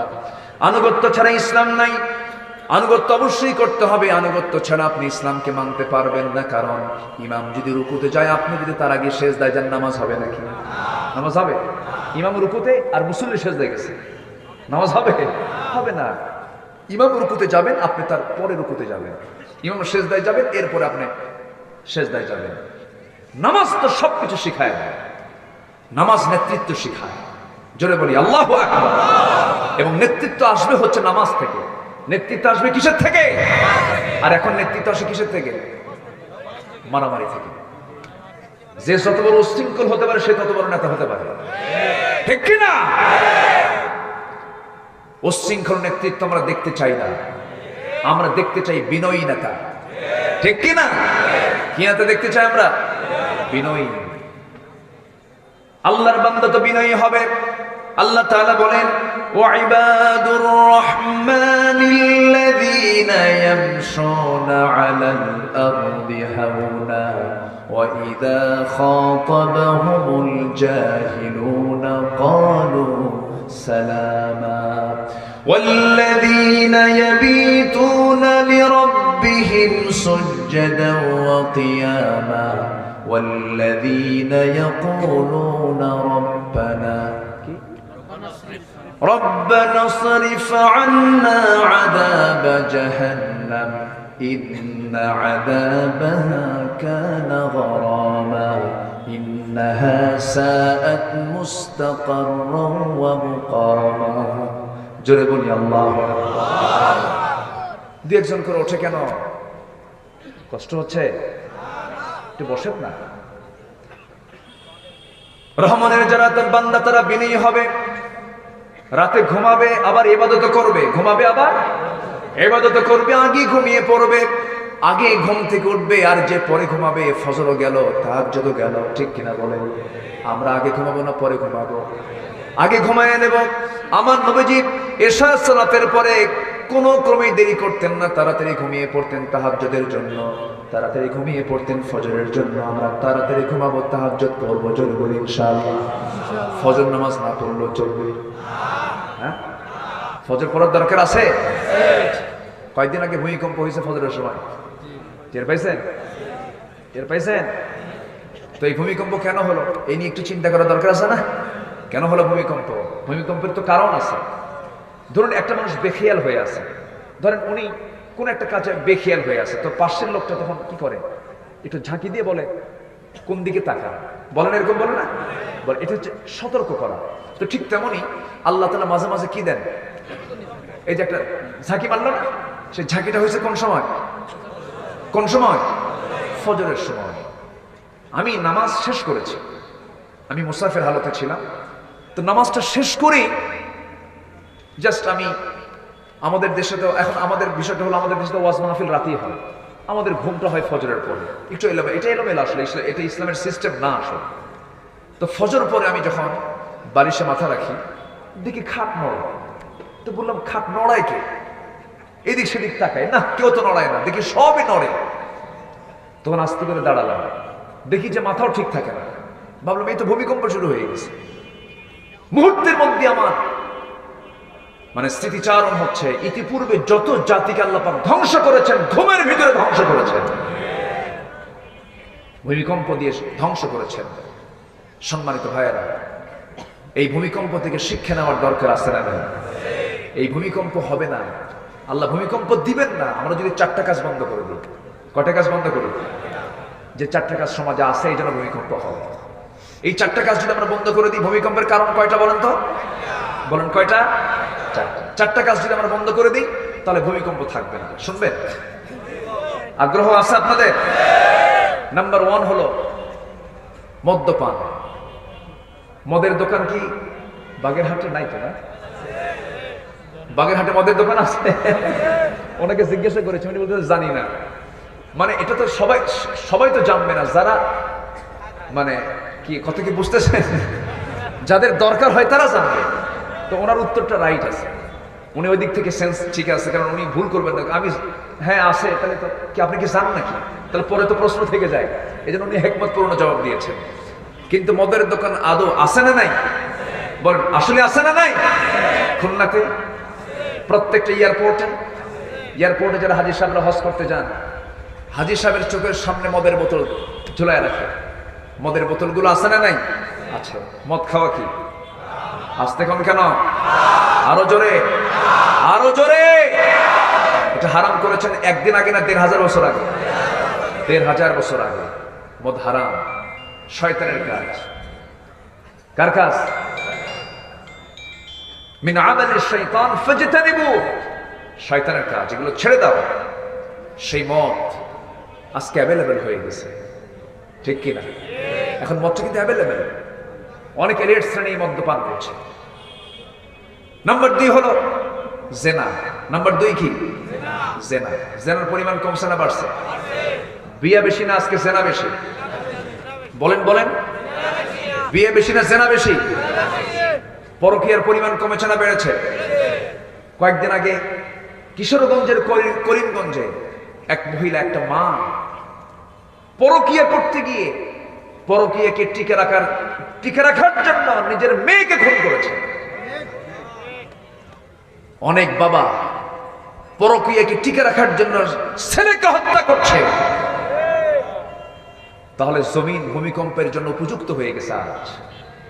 সম্মানিত ভাইয়েরা, আজকে বিয়েটা জটিল হয়ে গেছে, বিয়ে করতে চায় না। যুবকের মধ্যে বিয়ের কোনো আগ্রহ নাই। 40 পার হয়ে যায়, 50 পার হয়, বিয়ে করো। বিয়ে করে খাওয়াবো কি? বউকে হাতি? বউকে হাতি? বউ বিয়ে করে খাওয়াবা কি? তোমার যৌবন 50 পার হয়ে গেল, 50-এ যদি কেউ বিয়ে করে, 55 বছর বয়সে হবে বাপ। 60 বছর বয়সে ওই ছেলেটাকে নিয়ে যখন হাঁটবে, তখন লোকজন দেখে কি বলবে? এটা কি তোমার দাদা না নানা? পৃথিবীর সেরা মানুষ মুহাম্মদ সাল্লাল্লাহু আলাইহি ওয়াসাল্লাম বিয়ে করেছেন কত বছরে? বলেন কত বছরে? তাহলে বিয়ের স্ট্যান্ডার্ড এজ কত বছর? 25 বছর। 25 বছরে বিয়ে করে নিবা। যুবক, যৌবনকে নষ্ট করা যাবে না। তোমার যৌবনকে তুমি কন্ট্রোল করবা, আল্লাহ তোমার হাতে জান্নাত তুলে দিবেন। জোরে বলে সুবহানাল্লাহ। রাজুলুন ইযা দাআতহু ইমরাতুন যাত হাসাবিন ওয়া জামালিন ইন্না খাফুল্লাহ। সম্ভ্রান্ত পরিবারের কোন নারী তোমাকে প্রেমের প্রস্তাব দিয়েছে, তুমি যুবক, তুমি বলবে আমি কাকে ভয় করি?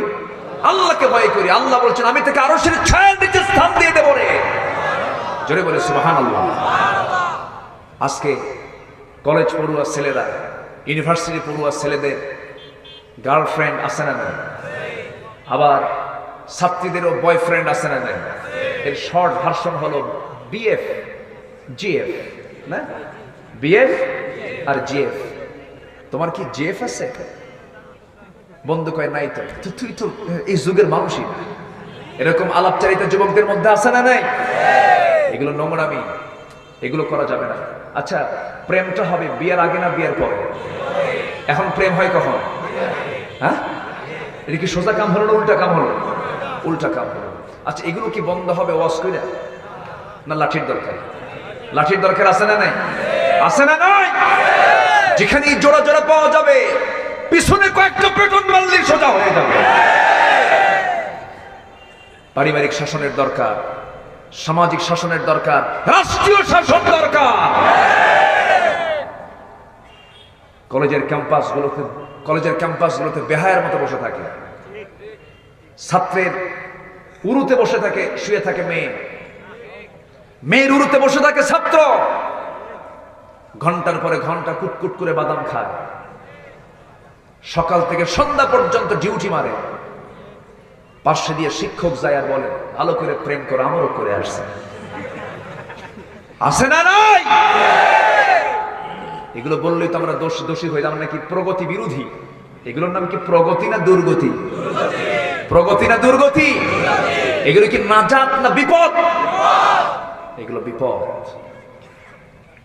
কত সন্তান নষ্ট করছে, অবৈধ সন্তানের জন্ম হয়ে যাচ্ছে, কত নোংরামি গুলো চলছে আজ। আবার সেদিন দেখলাম একটা জায়গায় ছেলে বিয়ে করবে না, মেয়ে জোর করে তুলে নিয়ে কেবল বিয়ে কর। আছে না নাই? মেয়েরাও কম না। নোংরামি করে তুমি চলে যাবা, অসম্ভব। রেজিস্ট্রি অফিসে যায় হাত পা বেঁধে তাড়াতাড়ি বিয়ে কর, হারামি। ছেলে কই সাক্ষী কই? কে সাক্ষী? এতদিন তোর সাক্ষী গেছিল, বিয়ে কর। কে সাক্ষী কই? কে সাক্ষী হলো আকাশ সাক্ষী, বাতাস সাক্ষী, বটগাছ সাক্ষী। তুই কবুল আবুল। যেরকম নাউজুবিল্লাহ, যেরকম নাউজুবিল্লাহ। এগুলো বন্ধ করার দরকার আছে না নাই? তাহলে বিয়ে দরকার না জেনা দরকার? বলেন কোনটা দরকার? কিন্তু আজকে জেনা চায় এমন লোক আছে না নাই? জেনাকে উস্কিয়ে দিতে চায়। বলেন ন্যাচারাল প্রেম তো স্বর্গ থেকে আসে। কি ফতুয়া দেখেন না, প্রেম তো স্বর্গ থেকে আসে। এ কি আমার দোষ? তুমি মেয়ে তাই চেয়ে থাকে, সে মোর কি অপরাধ? এরকম কিছু ফাজিল আছে না নাই? ফেরেশতাও কবরে নিয়া পিটায় বলবে, তুই ছায়া ছিলি, আমি পিটাবো, সে মোর কি অপরাধ? ঠিক কিনা? যেমনি ইচ্ছা তেমনি নাচাও, আছে না? যেমনি কি যেমনে নাচি, যেমনে নাচাও তেমনে নাচি, পুতুলের কি দোষ? মরে দেখো, ফেরেশতা বলবে যেমনি ইচ্ছা তেমনে আশ্রয়, ফেরেশতার কি দোষ? যেমনি ইচ্ছা তেমনে চলা যাবে না। ওয়াত্তাবাউশ শাহাওয়াত,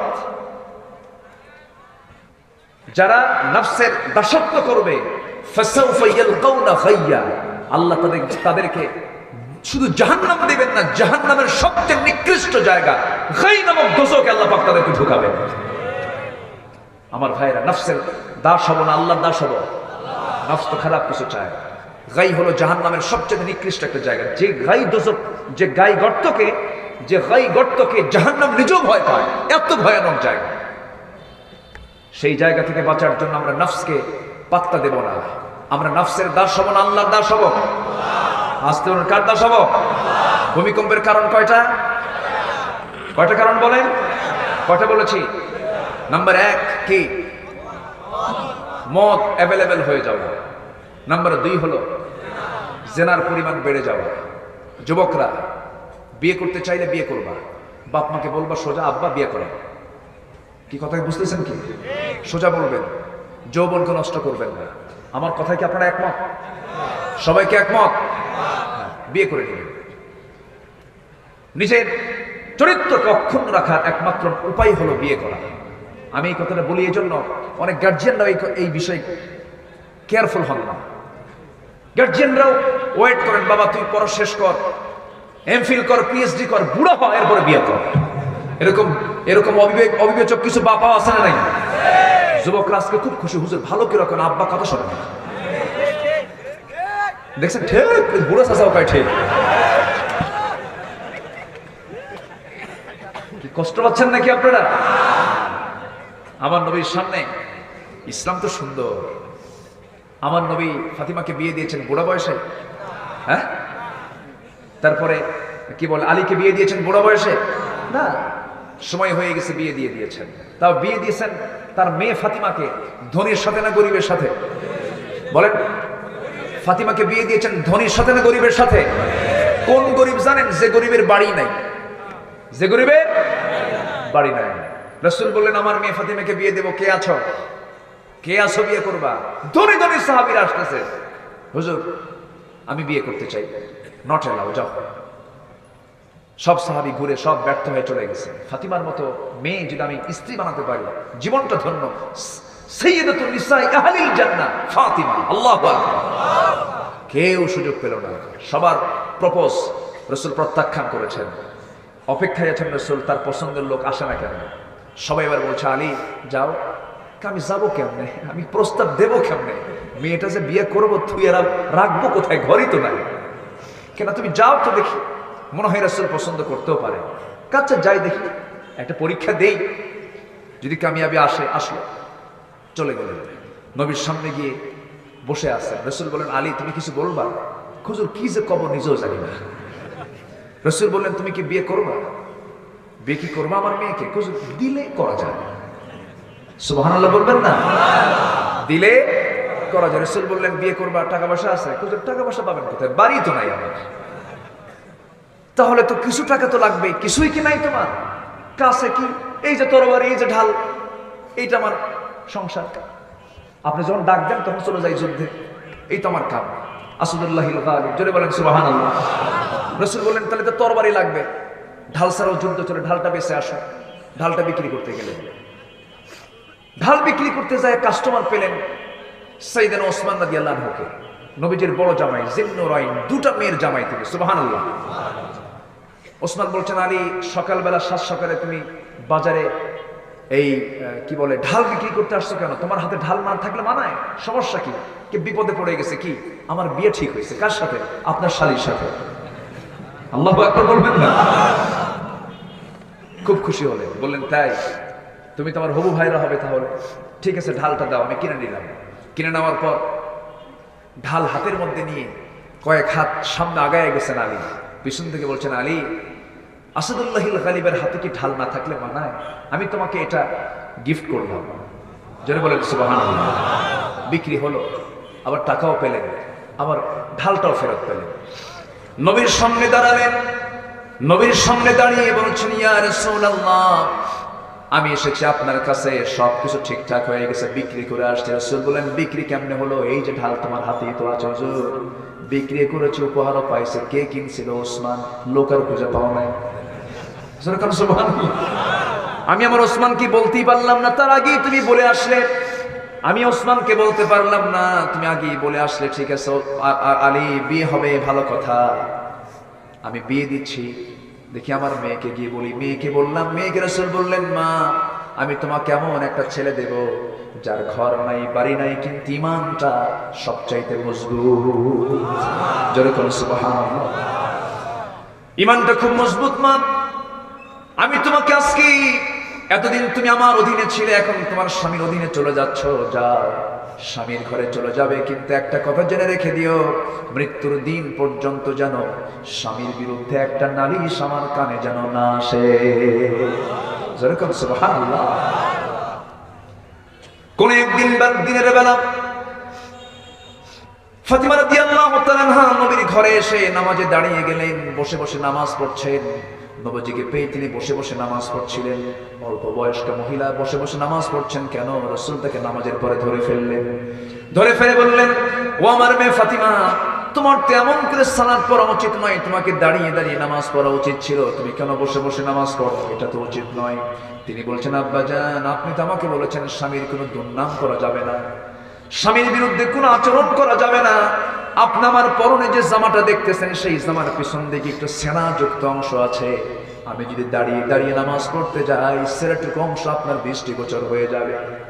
তখন আপনার মনে মনক্ষুণ্ণতা আসবে, হারে আমার জামাই আলী আমার মেয়েকে কাপড়ে কষ্ট দেয়, আমার স্বামীর এতটুকু দুর্নাম আপনার সামনে প্রকাশ পেয়ে যাক, এটা চাই নাই মনে করে আমি বসে বসে নামাজ পড়তেছি। জোরে কোন সুবহানাল্লাহ। মায়েরা কি মাহফিল আছে? মায়েরা মাহফিল আছে? জি। তাহলে বিয়েটা রাসূলের সময় কি কঠিন ছিল না সহজ ছিল? বলেন, কঠিন ছিল না সহজ ছিল? এখনো বিয়েটা কি হওয়া দরকার? সহজ হওয়া দরকার। বিয়ে করলে বউ হয় ইমানের পাহারাদার। বউ কি কিসের পাহারাদার হয়? ইমানের পাহারাদার হয়। আপনি কোথাও যাবেন, বউকে সাথে নিয়ে যাবেন, আপনি সেফ। বউকে পাশে রেখে কোনো মহিলার দিকে কি তাকানো যাবে? আসতে কোন কেন? তাকানোর কোনো কায়দা আছে?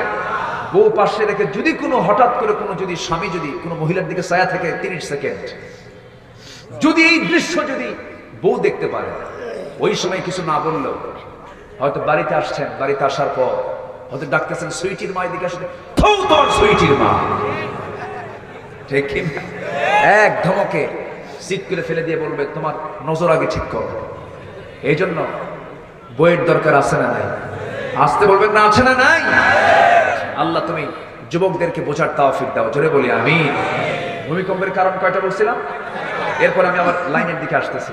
আমাকে সময় দেবেন তো সবাই? কিন্তু ঘড়ি তো খুব ঘুরতেছে আজকে। হ্যাঁ, কোন আপত্তি নাই তো আপনাদের? বলি আলহামদুলিল্লাহ। নাম্বার 3 হলো, সমাজে যখন গান বাজনা বেড়ে যাবে, গান বাদ্য আছে, গান বাজনা আছে, গানও আছে, মিউজিকও আছে, আছে না নাই? আছে। এটার পরিমাণ যখন বেড়ে যাবে তখন ভূমিকম্পের মাত্রাটা বেড়ে যাবে। নাম্বার 4 হলো, যখন স্টেজে ওপেনে অ্যাভেলেবল যখন নাচানাচি হবে, নৃত্য পরিবেশন হবে, এই সমস্ত কাজ যখন বাড়বে তখন ভূমিকম্পের মাত্রাটা বেড়ে যাবে, পরিমাণটা বেড়ে যাবে, ঘন ঘন হবে। আমার দেশে এখন ভূমিকম্প কি পাতলা পাতলা হয় না ঘন ঘন হয়? বলেন বলেন, ঘন ঘন হচ্ছে। প্রায় আমরা অনুভব করছি এগুলো থেকে বাঁচার জন্য আমরা 4টা জিনিসকে আমরা সমাজে রাখতে দেব না। আসতে কোন কেন? সমাজে রাখতে দেবেন? রাখতে দেব না জেনার কাজ, রাখতে দেব না মদের বোতল। এই জন্য আমাদের আন্দোলন করার দরকার আছে না নাই? আসতে বলবেন না, আছে না নাই? গান বাজনা অশ্লীলতা আছে না নাই? আছে। এগুলো নাকি সংস্কৃতি। কোন এক বুদ্ধিজীবী কয়েকদিন আগে বলেছেন যে যাত্রা, লোকযাত্রা, সঙ্গীত, এরপরে কি আরো কি কি বলতেছে, এগুলো হচ্ছে আমার দেশের 100 বছরের ঐতিহ্য। এগুলো আজ হারিয়ে যাবার পথে। যাত্রা আর হচ্ছে না, নাচানাচি আর হচ্ছে না। আর এগুলো বন্ধ হওয়ার পেছনে সবচেয়ে বড় দায়ী নাকি ওয়াজ মাহফিল। তারা দায়ী করেছে ওয়াজ মাহফিল নাকি দায়ী। কোন এক বুদ্ধিজীবী এই কথা বলেছেন। বুদ্ধিজীবী কি জীবী? বুদ্ধিজীবী 16 GB, 32 GB, 64 GB, 128 GB, 256 GB বুদ্ধিজীবী, ঠিক কিনা? ওরা বুদ্ধি বেঁচে খায়, ওরা বুদ্ধি ট্রান্সফার করে। ওই সমস্ত বুদ্ধিজীবী যারা কোরআনকে বাধা মনে করে, তারা হচ্ছে এই জামানার নতুন আবু জাহেল। তারা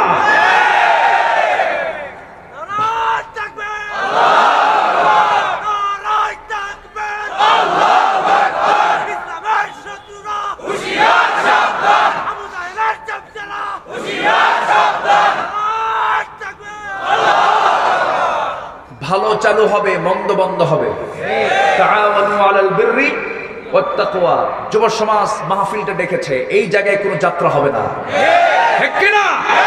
কোরআন চালু হয়েছে, যাত্রা যারা চাবে তাদের গলা চিপে ধরতে হবে মুসলমান।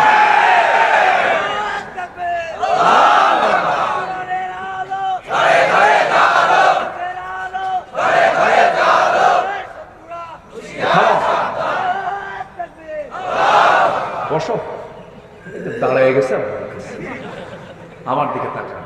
সম্মানিত ভাই, আমার দেশে এরকম মানে উদার চিত্তের লোক আছে যারা মাহফিল কমিটির সভাপতি হয়, আবার যাত্রা কমিটির সভাপতি হয়। উদার, ওরা কি উদার, উদারপন্থী। তারা সংরক্ষণশীল নয়। আমরা তো উদার, আমরা কঠোর নই। আমরা যাত্রাও চাই, মাহফিলও চাই, আল্লাহ খুশি থাক, শয়তানও বেজার না হোক। যেরকম নাউজুবিল্লাহ। এরকম দ্বিমুখী নীতি দ্বিমুখী নীতির মানুষ কিছু আছে না নাই? আমরা দ্বিমুখী হব না একমুখী হব? ফাকিম ওয়াজহাকা লিদ-দীনি হানিফা। তুমি তোমার চেহারা ঘুরিয়ে নাও কার দিকে? আসতে বলবেন না, কার দিকে? আল্লাহর দিকে। তাহলে আমরা বিফল হব না সফল হব? সফল হয়ে যাব। আমার ভাইয়েরা, কথায় কথা বেড়ে যায়, ডালপালা লতা পাতায় চলে যায়, আবার মূল্যায়নের দিকে চলে আসছে। সূরা নূরের 51 নম্বর আয়াতে আল্লাহ রাব্বুল আলামিন একটা হুকুম দিয়েছেন, শুনলাম সঙ্গে সঙ্গে আমরা মানবো, আমরা সফল হয়ে যাবো। জোরে বলে সুবহানাল্লাহ। নাম্বার 2 হলো সেকেন্ড আয়াতে আল্লাহ রাব্বুল আলামিন বলছেন, وَمَن يُطِعِ اللَّهَ وَرَسُولَهُ وَيَخْشَ اللَّهَ وَيَتَّقْهِ فَأُولَئِكَ هُمُ الْفَائِزُونَ। জোরে বলি আল্লাহু আকবার। দ্বিতীয় আয়াতে আল্লাহ রাব্বুল আলামিন 3টা কাজের কথা জানিয়ে দিয়ে বলছেন, 3টা কাজ যদি করতে পারো তোমরা দুনিয়াও সফল হবে, আখিরাতেও সফল হয়ে যাবে। নাম্বার 1 হলো তোমরা আনুগত্য করবে দুজনের, এককে, আসতে বলবেন না, এককে। নাম্বার 2 মুহাম্মদ সাল্লাল্লাহু। আনুগত্য এক জিনিস, ভালোবাসা আরেক জিনিস। আল ইতাআ আল হুব্বু, ভালোবাসা এক বিষয়, আনুগত্যটা আরেক বিষয়। আবু তালেবের ভিতরে ভালোবাসা ছিল কিন্তু আনুগত্য ছিল না, আর খাদিজার মধ্যে ভালোবাসা ছিল, আনুগত্য ছিল। খাদিজা জান্নাতের মেহমান, আবু তালেব জাহান্নামী। ঠিক কি না? আবু তালেবের কি ভালোবাসা কম ছিল? নবীর মহব্বতি শিব আবু তালেবী 3.5 বছর আবু তালেব ছিল, অনেক কষ্ট স্বীকার করেছেন আবু তালেব, নবীর জন্য অনেক গালিগালাজ শুনেছেন। যদিও কাফের ছিলেন কিন্তু সারা জীবন আবু তালেব নবীর পক্ষে কথা বলেছেন, নবীর জন্য কাজ করেছেন, অনেক চেষ্টা করেছেন রাসূলকে বাঁচানোর জন্য। রাসূল তাকে অনেক ভালোবাসতেন, কিন্তু ভালোবাসা দিয়ে হবে কি? রাসূল যখন বললেন, চাচা আপনি আমাকে সব কিছু করলেন, সব কিছু আমাকে দেখিয়ে দিলেন, ভাষা চিনালেন, বিয়ে শাদী করালেন, ব্যবসা বাণিজ্য বুঝাইয়া দিলেন, কিন্তু চাচা আমি আপনাকে আজকে একটা প্রপোজ করব, সেটা হলো আমি আল্লাহর নবী, আপনার কি বিশ্বাস হয় নাকি? আবু তালেব বলছে, মুহাম্মাদের আমি তোকে ভালোবাসি, কিন্তু তোর নবুয়তকে আমি গ্রহণ করতে পারবো না, আমি দিনকে গ্রহণ করতে পারবো না, তুই আমাকে এই ক্ষেত্রে জোরাজুরি করবি না। রাসূল তাকে জোরাজুরি কখনো করেন নাই, ওই যে মাঝে মাঝে বলতেন কিন্তু জোর দিয়ে কোনো কথা বলতেন না। আজীবন আমার নবীজি কাফেরের সঙ্গে এক ঘরে থেকেছেন। সুবহানাল্লাহ বলবেন না? জোরে কোন সুবহানাল্লাহ। ইসলাম কত উদার, ইসলাম কাউকে জোর করে না। আমার নবীজি বললেন, চাচা দেখেন তো, একটু চিন্তা করেন তো কি করা যায়। আবু তালেব মুস্কি হাসি মেরে বলছে, মুহাম্মদ রে, তোর ইসলামকে আমার ভালো লাগে, কিন্তু আমি গ্রহণ তো করতে পারছি না, আমার বাপ দাদার ধর্ম আমি ছাড়তে পারবো না। এমন লোক এখনো আছে না নাই? আসতে বলবেন না, আছে না নাই? আমার বাপ ওসর, আমিও ওসর, আছেন, এরকম আছে না? আমার বাপ ভুল করে গেছে, আমিও ভুল করবো, বাপকে বাদ দেওয়া যাবে না। ইসলাম গ্রহণের ক্ষেত্রে সবচেয়ে বড় একটা বাধা, এটাও বাধা। আমার নবীজি বললেন, চাচা আপনি কি মনে করছেন? এবার আবু তালেব বলছে, মুহাম্মদ তোর দিনটা সত্য, ইসলামটা সত্য, আমি আমার কলিজার টুকরা আলী, আমি আমার কলিজার টুকরা জাফরকে তোর হাতে তুলে দিয়েছি, আমার কোনো আপত্তি নাই।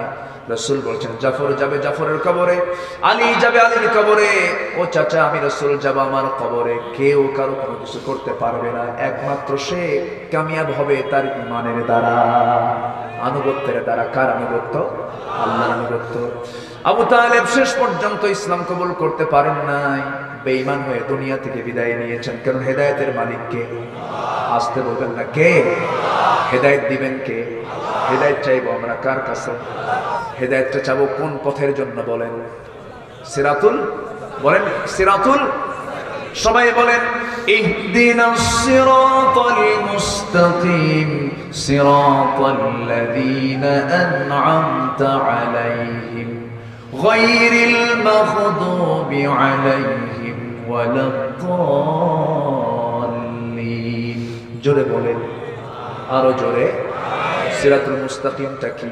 এখন প্রশ্ন আসতে পারে, সিরাতুল মুস্তাকিম মানে সোজা পথ, সরল পথ। সরল পথটা কি? কোরআন তেমন একটা কিতাবের নাম, কোরআন এক আয়াতের ব্যাখ্যা আমরা আরেক আয়াতের মধ্যে পেয়ে যাই। কোরআনের এই সিরাতুল মুস্তাকিমের ব্যাখ্যা আল্লাহ পাক আরেকটা সূরার মধ্যে দিচ্ছেন, ওয়া আনি'বুদুনি হাদা সিরাতুম মুস্তাকিম। জোরে বলুন আল্লাহু আকবার। ও গোলামেরা, তোমরা আমার ইবাদত করো, এটাই হচ্ছে সিরাতুল মুস্তাকিম। সিরাতুল মুস্তাকিম মানে কার ইবাদত করা? আস্তে কার আনুগত্য করা, কার হুকুম মেনে নেওয়া, কার দাসত্ব করা।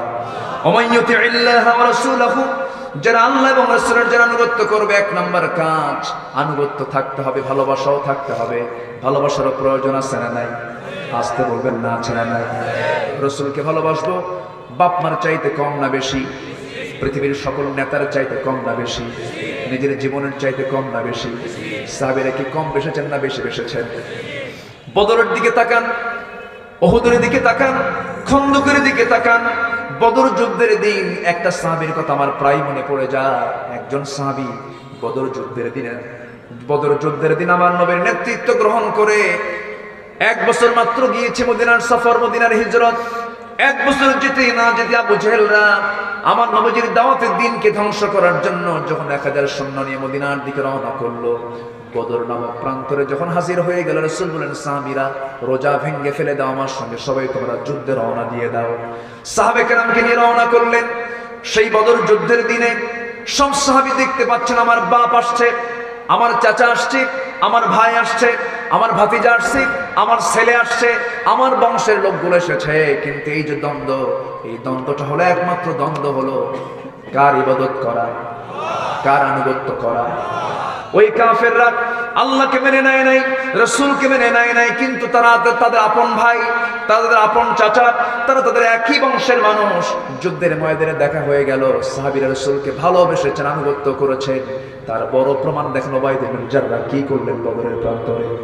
বদরের যুদ্ধের দিনে এই উবাইদা যুদ্ধ চালাচ্ছিলেন, এমন সময় সামনে পড়ে গেল নিজের আপন পিতা জাররাহ। আপন বাপকে তিনি দেখতে পেলেন। আপন বাপকে দেখা মাত্রই তিনি মনে মনে চিন্তা করেন, আহারে বাপকে 1 বছর হলো দেখি না, হিজরত করে মদিনায় চলে আসছি। আহারে বাবার কোলে আমার শৈশব কেটেছে, আমার কৈশোর কেটেছে, বাপ আমাকে কত চুমু দিয়েছে, আদর করেছে, বাপকে আমি মারি কেমনে? তরবারি গোটায় নিয়ে তিনি ইউটার্ন করে ফিরে আসতেছিলেন। পরক্ষণে মনে মনে ভাবলেন, আমি তো আনুগত্য করবো কার? আমি আনুগত্য করবো রাসূলের। আমি রাসূলকে ভালোবাসি, আমি আল্লাহকে ভালোবাসি, আমি আমার বাপকে আমার আল্লাহ রাসূলের চাইতে বেশি ভালোবাসি না। এই মুহূর্তে আমার বাপ আমার জন্মদানকারী বাপ হতে পারে, কিন্তু সেই মুহূর্তে শিরকের পথে নবীর দুশমন, আল্লাহর দুশমন হয়ে যুদ্ধে চলে আসছে। সঙ্গে সঙ্গে তিনি ঘুরায় নিলেন, তার মোরটা ঘুরায় নিয়া তরবারি কোষমুক্ত করে আল্লাহু আকবার বলে বাপকে বাপ না মনে করে, শিরকের প্রতীক মনে করে গর্দান বরাবর হাঁকায় দিলেন। গর্দান বরাবর হাঁকায় দেওয়ার সঙ্গে সঙ্গে মস্তকটা ছিটকে পড়ে গেল। চতুর্দিকে আল্লাহু আকবার আওয়াজ হয়ে গেল। সমস্ত সাহাবীদের ভিতরে বিজয়ের যখন সংবাদ চলে এলো, সবার মুখে হাসির ভাব, কিন্তু সেই উবাইদা ইবনে জাররাহর মুখে কোনো হাসি নাই। তিনি কাঁদতেছেন, অঝরে ঝরে চোখের পানি পড়তেছে। রাসূল বলেন, সাহাবীরা আমার উবাইদা কান্দে কেন? সবাই বলছে, ইয়া রাসূলুল্লাহ, উবাইদার কান্নার কারণ হলো উবাইদা আজকে যুদ্ধের ময়দানে তার বাপকে হারিয়ে ফেলেছে। সঙ্গে সঙ্গে রাসূল বললেন, মানবতার কথা বলেন, সাহাবীরা তোমরা তার বাপকে কে মেরেছো? ঠিক করো নাই। সঙ্গে সঙ্গে বলছেন, হুজুর আমরা উবাইদার বাপকে মারতে যাই নাই, উবাইদা নিজেই তার বাপকে দুনিয়া থেকে বিদায় করে দিয়েছে। আমার নবীজি সঙ্গে সঙ্গে বলছেন, উবাইদা রে আমার বুকের মধ্যে চলে আয়। বুকের মধ্যে ঢুকায় নিয়ে বলছেন, উবাইদা আজকে তুমি যে কাজটা করেছো, মাইয়ুতিল্লাহ ওয়া রাসূলহু, আনুগত্য কাকে বলে তা তুমি দেখিয়ে দিয়েছো। আল্লাহর জান্নাত তোমার জন্য অপেক্ষমান। জোরে বলে সুবহানাল্লাহ। তুমি কোনো চিন্তা করো না উবাইদা। আমার ভাইয়েরা, সেই বদরের প্রান্তরে জামাই শ্বশুরের যুদ্ধ। কিসের যুদ্ধ?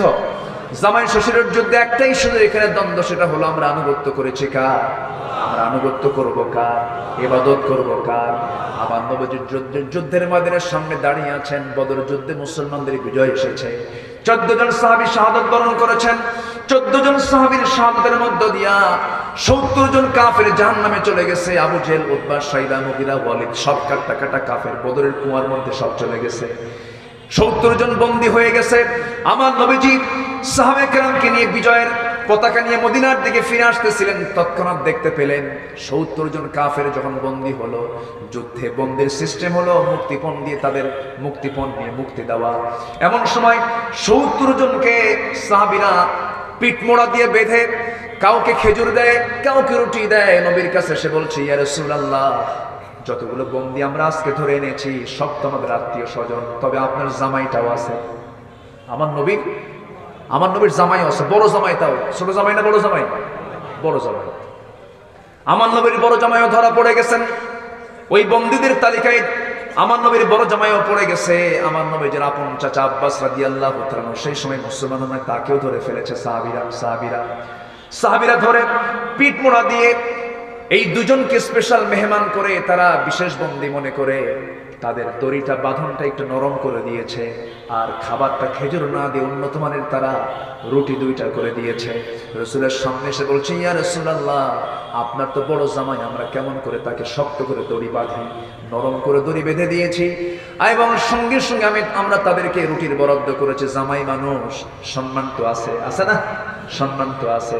আমার নবীজি বলছেন, শোনো, তোমরা যুদ্ধের ময়দানে কোনো আত্মীয়করণ করছো, কোনো আত্মীয়করণ চলবে না। আস্তে কোন জোরে কোন, ঠিক কিনা? কোন আত্মীয়করণ করা যাবে? নবীজির যুদ্ধ নীতির মধ্যেও ছিল কত সমতা। রাসূল বললেন, যেহেতু আমার জামাইকে তোমরা দড়ি নরম করে দিয়েছো, বাঁধনটা নরম করে দিয়েছো, খাবারটা উন্নত মানের রুটি দিয়েছো, অতএব বাকি 68 জনের দড়িটাও নরম করে দাও, খাবারটা রুটি দিয়ে দাও। একটু জোরে বলে সুবহানাল্লাহ, জোরে বলে সুবহানাল্লাহ। এখন একের পর এক পালা হচ্ছে, মুক্তিপণ কারা কারা দেবে। পালা আসলো চাচা আব্বাস রাদিয়াল্লাহু আনহু সামনে দাঁড়ালেন, বললেন, চাচা মুক্তিপণ দিতে হবে। কে ভাতিজা, আমার থেকেও নিবা? তুমি আমার থেকেও নিবা? কে আপনার নেব না কেন? যুদ্ধ নীতি তো নিতে হবে। বাবা, তোমার চাচির কাছে আমি কিছুই রেখে আসি নাই। বলতেছেন যে, চাচা আপনি এখানেও মিথ্যা কথা বললেন। আমি যতটুকু জানি যে আমার চাচি আম্মার কাছে 6টা স্বর্ণের বার আছে।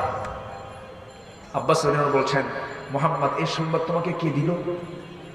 রাসূল বললেন, আমি গায়েবের মালিক না, কিন্তু গায়েবের যিনি মালিক সে আল্লাহ জিবরাইলের মাধ্যমে আমাকে জানায় দিয়েছেন। জোরে বলে সুবহানাল্লাহ। সঙ্গে সঙ্গে আব্বাসের চোখে পানি চলে এসেছে।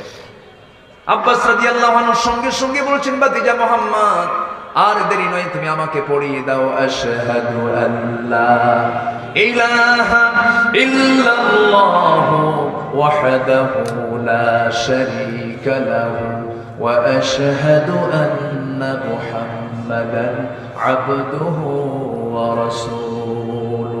জোরে বলি আল্লাহু আকবার। নবীজি চাচাকে পেয়ে বেজার হলেন না খুশি হলেন? জড়ায় ধরলেন। জড়িয়ে ধরার পরে এবার জামাই সামনে পড়ে গেল, আবুল আস। কি নাম? আবুল আস। খাদিজার জীবদ্দশায় রাসূল তার মেয়েকে বিয়ে দিয়েছিলেন। এবার বলেন, আবুল আস, তোমাকে মুক্তিপণ দিতে হবে। সঙ্গে সঙ্গে জামাই বলতেছে, ঠিক আছে, মক্কায় খবর পাঠায় দিলাম। মক্কায় খবর পাঠায় দিলে পরে আমার নবীজির বড় মেয়ে যায়নাব রাদিয়াল্লাহু তাআলা আনহা একটা মুক্তিপণ হিসাবে একটা প্যাকেট পাঠায় দিলেন, তিনি মোড়ায় দিলেন। সেই প্যাকেটটা নিয়ে নবীর সামনে যখন হাজির করা হলো, রাসূল প্যাকেটটা খুললেন, খুলেই দেখেন একটা সুন্দর গলার হার। সেই সুন্দর গলার হারটা রাসূল দেখে চোখের পানি আটকাতে পারলেন না, কাঁদতেছেন, অঝরে ঝরায় কাঁদতেছেন। সাহাবীরা বলছেন, ইয়া রাসূলুল্লাহ, আপনি কাঁদলে কি আমাদেরকে সহ্য হয় নাকি? আপনি কাঁদবেন, আমরা তো আনন্দ পাবো না, আপনি কেন কাঁদেন এই গলার হারটা দেখে? রাসূল বলছেন, শোনো, এই গলার হারটা দেখে আমি কান্নার কারণ হলো, গলার হার দেখে আমি কাঁদতেছি না। এই গলার হারটা আমার মেয়েকে উপহার দিয়েছিল আমার কোলে আমার প্রাণ খাদিজা। জোরে বলুন সুবহানাল্লাহ। আমার খাদিজা আমার মেয়েকে বিয়েতে উপহার স্বরূপ দিয়েছিল। সেই গলার হারটা দেখে আমার খাদিজার কথা মনে হয়ে যাচ্ছে। সঙ্গে সঙ্গে সাহাবীরা কান্দেন, বলে, হুজুর, আপনার স্মৃতির খাদিজার সেই উপহার দেওয়া গলার হারটা আমরা নিতে চাচ্ছি না, আমরা নেব না, আপনার মেয়েকে আপনি ফেরত দিয়ে দিবেন। আমরা সিদ্ধান্ত নিয়েছি। আমার নবীজির সঙ্গে সঙ্গে বলছেন, আবুল আস, আল্লাহর আয়াত নাজিল হয়েছে, কোন মুশরিক পুরুষের সঙ্গে একজন মুমিনা নারী আর থাকতে পারবে না। আমার মেয়ে তোমার জন্য হারাম হয়ে যাচ্ছে, তুমি যেহেতু ঈমান আনতেছো না, তোমার জন্য মুক্তিপণ হলো তুমি মক্কায় তুমি চলে যাবে, মক্কায় যাওয়ার সঙ্গে সঙ্গে আমার মেয়েকে আস্তে করে মদিনায় নিরাপদে পাঠায় দিবা। তুমি কি এই প্রমিসটা রাখবে কিনা? হ্যাঁ রাখবো, তোমাকে মুক্তি দিয়ে দিলাম। সঙ্গে সঙ্গে মুক্তি দেওয়ার পর মক্কায় পৌঁছে আমার নবীজির মেয়েকে আবুল আস পাঠায় দেয়। জোরে বলি আল্লাহু আকবার। অনেক লম্বা কথা, বলবো কোন আপত্তি আছে কারো? জোরে বলি ইনশাআল্লাহ। কষ্ট পাচ্ছেন না তো? তাহলে আনুগত্য যদি থাকে সম্পর্ক থাকবে, আনুগত্য না থাকলে কোনো সম্পর্ক থাকবে। এই দ্বিতীয় আয়াতে আল্লাহ রাব্বুল আলামিন তিনটা কাজের কথা বলেছেন। এক নম্বর আনুগত্য। তাহলে একটা বিষয় স্পষ্ট হয়ে গেল, সেই বিষয়টা হলো ভালোবাসা এক জিনিস, আনুগত্য এক জিনিস। আনুগত্যের ভিতরে ভালোবাসাও আছে, আনুগত্যও আছে। আর শুধু ভালোবাসার ভিতরে কিন্তু আনুগত্য আসতে কোনো আনুগত্য নাই।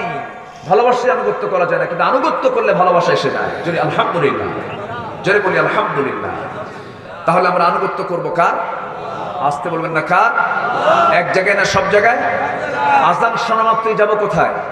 বলেন কোথায়? এটা কার আনুগত্য হলো? আচ্ছা, যখন কোনো কাজ করতে যাব তখন কাজটা করব দুনিয়ার মানুষের পন্থায় না নবীর পন্থায়? তাহলে আনুগত্য হলো কার? নবীর। কারণ আনুগত্য হলো নবীর। কোন কাজ করতে গেলে মডেল হবেন মুহাম্মদ সাল্লাল্লাহু, আর আজান শুনলাম মসজিদে চলে গেলাম, আনুগত্য হলো কার? আজকে থেকে জীবনে আর নামাজ ছেড়ে দেব না। সবাইকে রাজি আছেন? একটু হাত তুলে দেখেন তো দেখি, কারা কারা নামাজ ছাড়বেন না? চিৎকার মেরে বলি ইয়া আল্লাহ, ইয়া রহমান, ইয়া রহিম। আমাদেরকে 5 ওয়াক্ত সালাত আদায় করার তৌফিক তুমি আল্লাহ দিয়ে দাও। জোরে বলি আমিন, আরো জোরে আমিন। হাত নামান। কষ্ট পেলেন? নামাজ পড়লে লাভ কার? আল্লাহ। আল্লাহ এতক্ষণ ধরে আল্লাহরে লাভ দিবেন না? নামাজ পড়লে লাভ কার? আমার। খুশি হবেন কে? আল্লাহ শুধু খুশি হবেন, কিন্তু লাভ তো আমার ফায়দা, আমার পুরস্কার। আল্লাহ কবুল করুন। জোরে বলি আমিন। আরো 2টা কাজ আছে এই আয়াতে। আরো কয়টা কাজ আছে? 2টা কাজ আছে। 2টা কাজ আমরা শিখে আমরা চলে যাবো। জোরে বলি ইনশাআল্লাহ। মায়েরা আছে নাকি? মায়েরা এতক্ষণ তো বলেন নাই আপনারা। পাশে কি মায়েরা আছে? বলি আলহামদুলিল্লাহ। জোরে বলি আলহামদুলিল্লাহ। নাম্বার 2 হলো, আমি খুবই খুশি যে এত বড় মাহফিল থেকে লোকজন ওঠা বসা করছে না। সামান্য এটা তো হবেই কম বেশি, কিন্তু সবাই বসে আছেন নীরব এবং সুন্দর, মানে চিত্ততা নিয়ে বসে আছেন। বলি আলহামদুলিল্লাহ। আল্লাহ তুমি কবুল করো। আর কিছু সময় আমাকে দেবেন আপনারা? আয়াতটা শেষ করি অন্তত, আমাকে সময় দেবেন না আপনারা? জোরে বলি ইনশাআল্লাহ। ওয়ায়াখশাল্লাহ। এই আয়াতের 2 নম্বর কাজ হলো আমরা ভয় করব কাকে? এটা কোন ভয়? বাঘের ভয়? সিংহের ভয়? সাপের ভয়? এই ভয়টা কার? এই ভয়টা কেমন ভয়? এই ভয়টা সেই ভয় যে আল্লাহ তাআলা যে হুকুমগুলো করেছেন, যে নিষেধগুলো, এটা আমি বাস্তবায়ন করব না, আর যেটা আদেশগুলো সেটা আমি বাস্তবায়ন করব। জান্নাতের আশায়, জাহান্নামের ভয়ে। কিসের আশায়? জান্নাতের আশায়। আর কিসের ভয়ে? জাহান্নামের ভয়ে আমরা আল্লাহকে ভয় করব। জোরে বলি ইনশাআল্লাহ। একজন সাহাবীর কথা মনে হলো। ওঠেন কেন? এই যে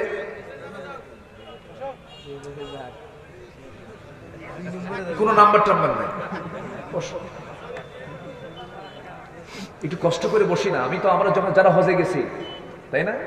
হজে যখন গেছি আমরা আসর নামাজ হারামে ঢুকছি, তো পানি খাওয়ার সময় চিন্তা করে খাইছি যে পানি বেশি খাইলে তো নিম্নচাপ হবে। পানি খাই নাই।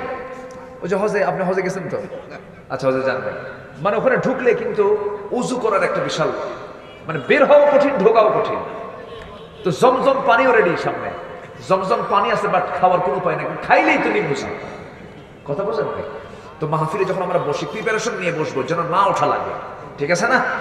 তো বসেন না। যদি এরকম বলি ভাই আপনারা একটু বসেন, আমি একটু আসি, কালকে তো বলবেন কি হুজুর নিয়ে আসলে খালি নাম্বার খোঁজে। তো শ্রোতাও তো একটু ক্লাসিক হওয়া দরকার। আমরা বসি, একটু সময় বসি, এত নাম্বার খুঁজলে আপনি অসম্মান করবেন। একটু বসেন না, একটু কষ্ট দিলাম না? কষ্ট দিয়ে দিলাম? আচ্ছা, আমরা আল্লাহকে ভয় করব। দেখেন আবু বকর কেমন ভয় করেছেন। গতকাল কি আমি কোথায় যেন পেলাম, তাফসীর পড়তেই খুঁজে পেলাম, আবু বকর সিদ্দিক রাদিয়াল্লাহু তাআলা আনহু পেশায় তিনি একজন ব্যবসায়ী ছিলেন। কি ছিলেন বলেন তো? অধিকাংশ সাহাবীরা চাকরি করেছেন না ব্যবসা করেছেন? বলেন বলেন বলেন। আমার নবীজি চাকরি করেছেন না ব্যবসা করেছেন? এখন হুজুররা কি করে? হুজুররা কি করে? চাকরি করে। আর দুষ্ট শয়তান অসাধু সুদখোররা ব্যবসা করে, ঠিক কি না? ব্যবসার জগৎ আজকে দখল করেছে সুদখোরেরা। সুদ যখন সমাজে বাড়বে এটাও কিন্তু গজব আসার কারণ, কিয়ামতের লক্ষণ, ঠিক কিনা বলেন? দয়া করে এখন কেউ উঠবেন না, এখন উঠলে কিন্তু বুঝবো ওই লোকটাই সুদ খায়। হ্যাঁ, কেউ উঠবেন না, বসেন। কষ্ট পাচ্ছেন না? আচ্ছা,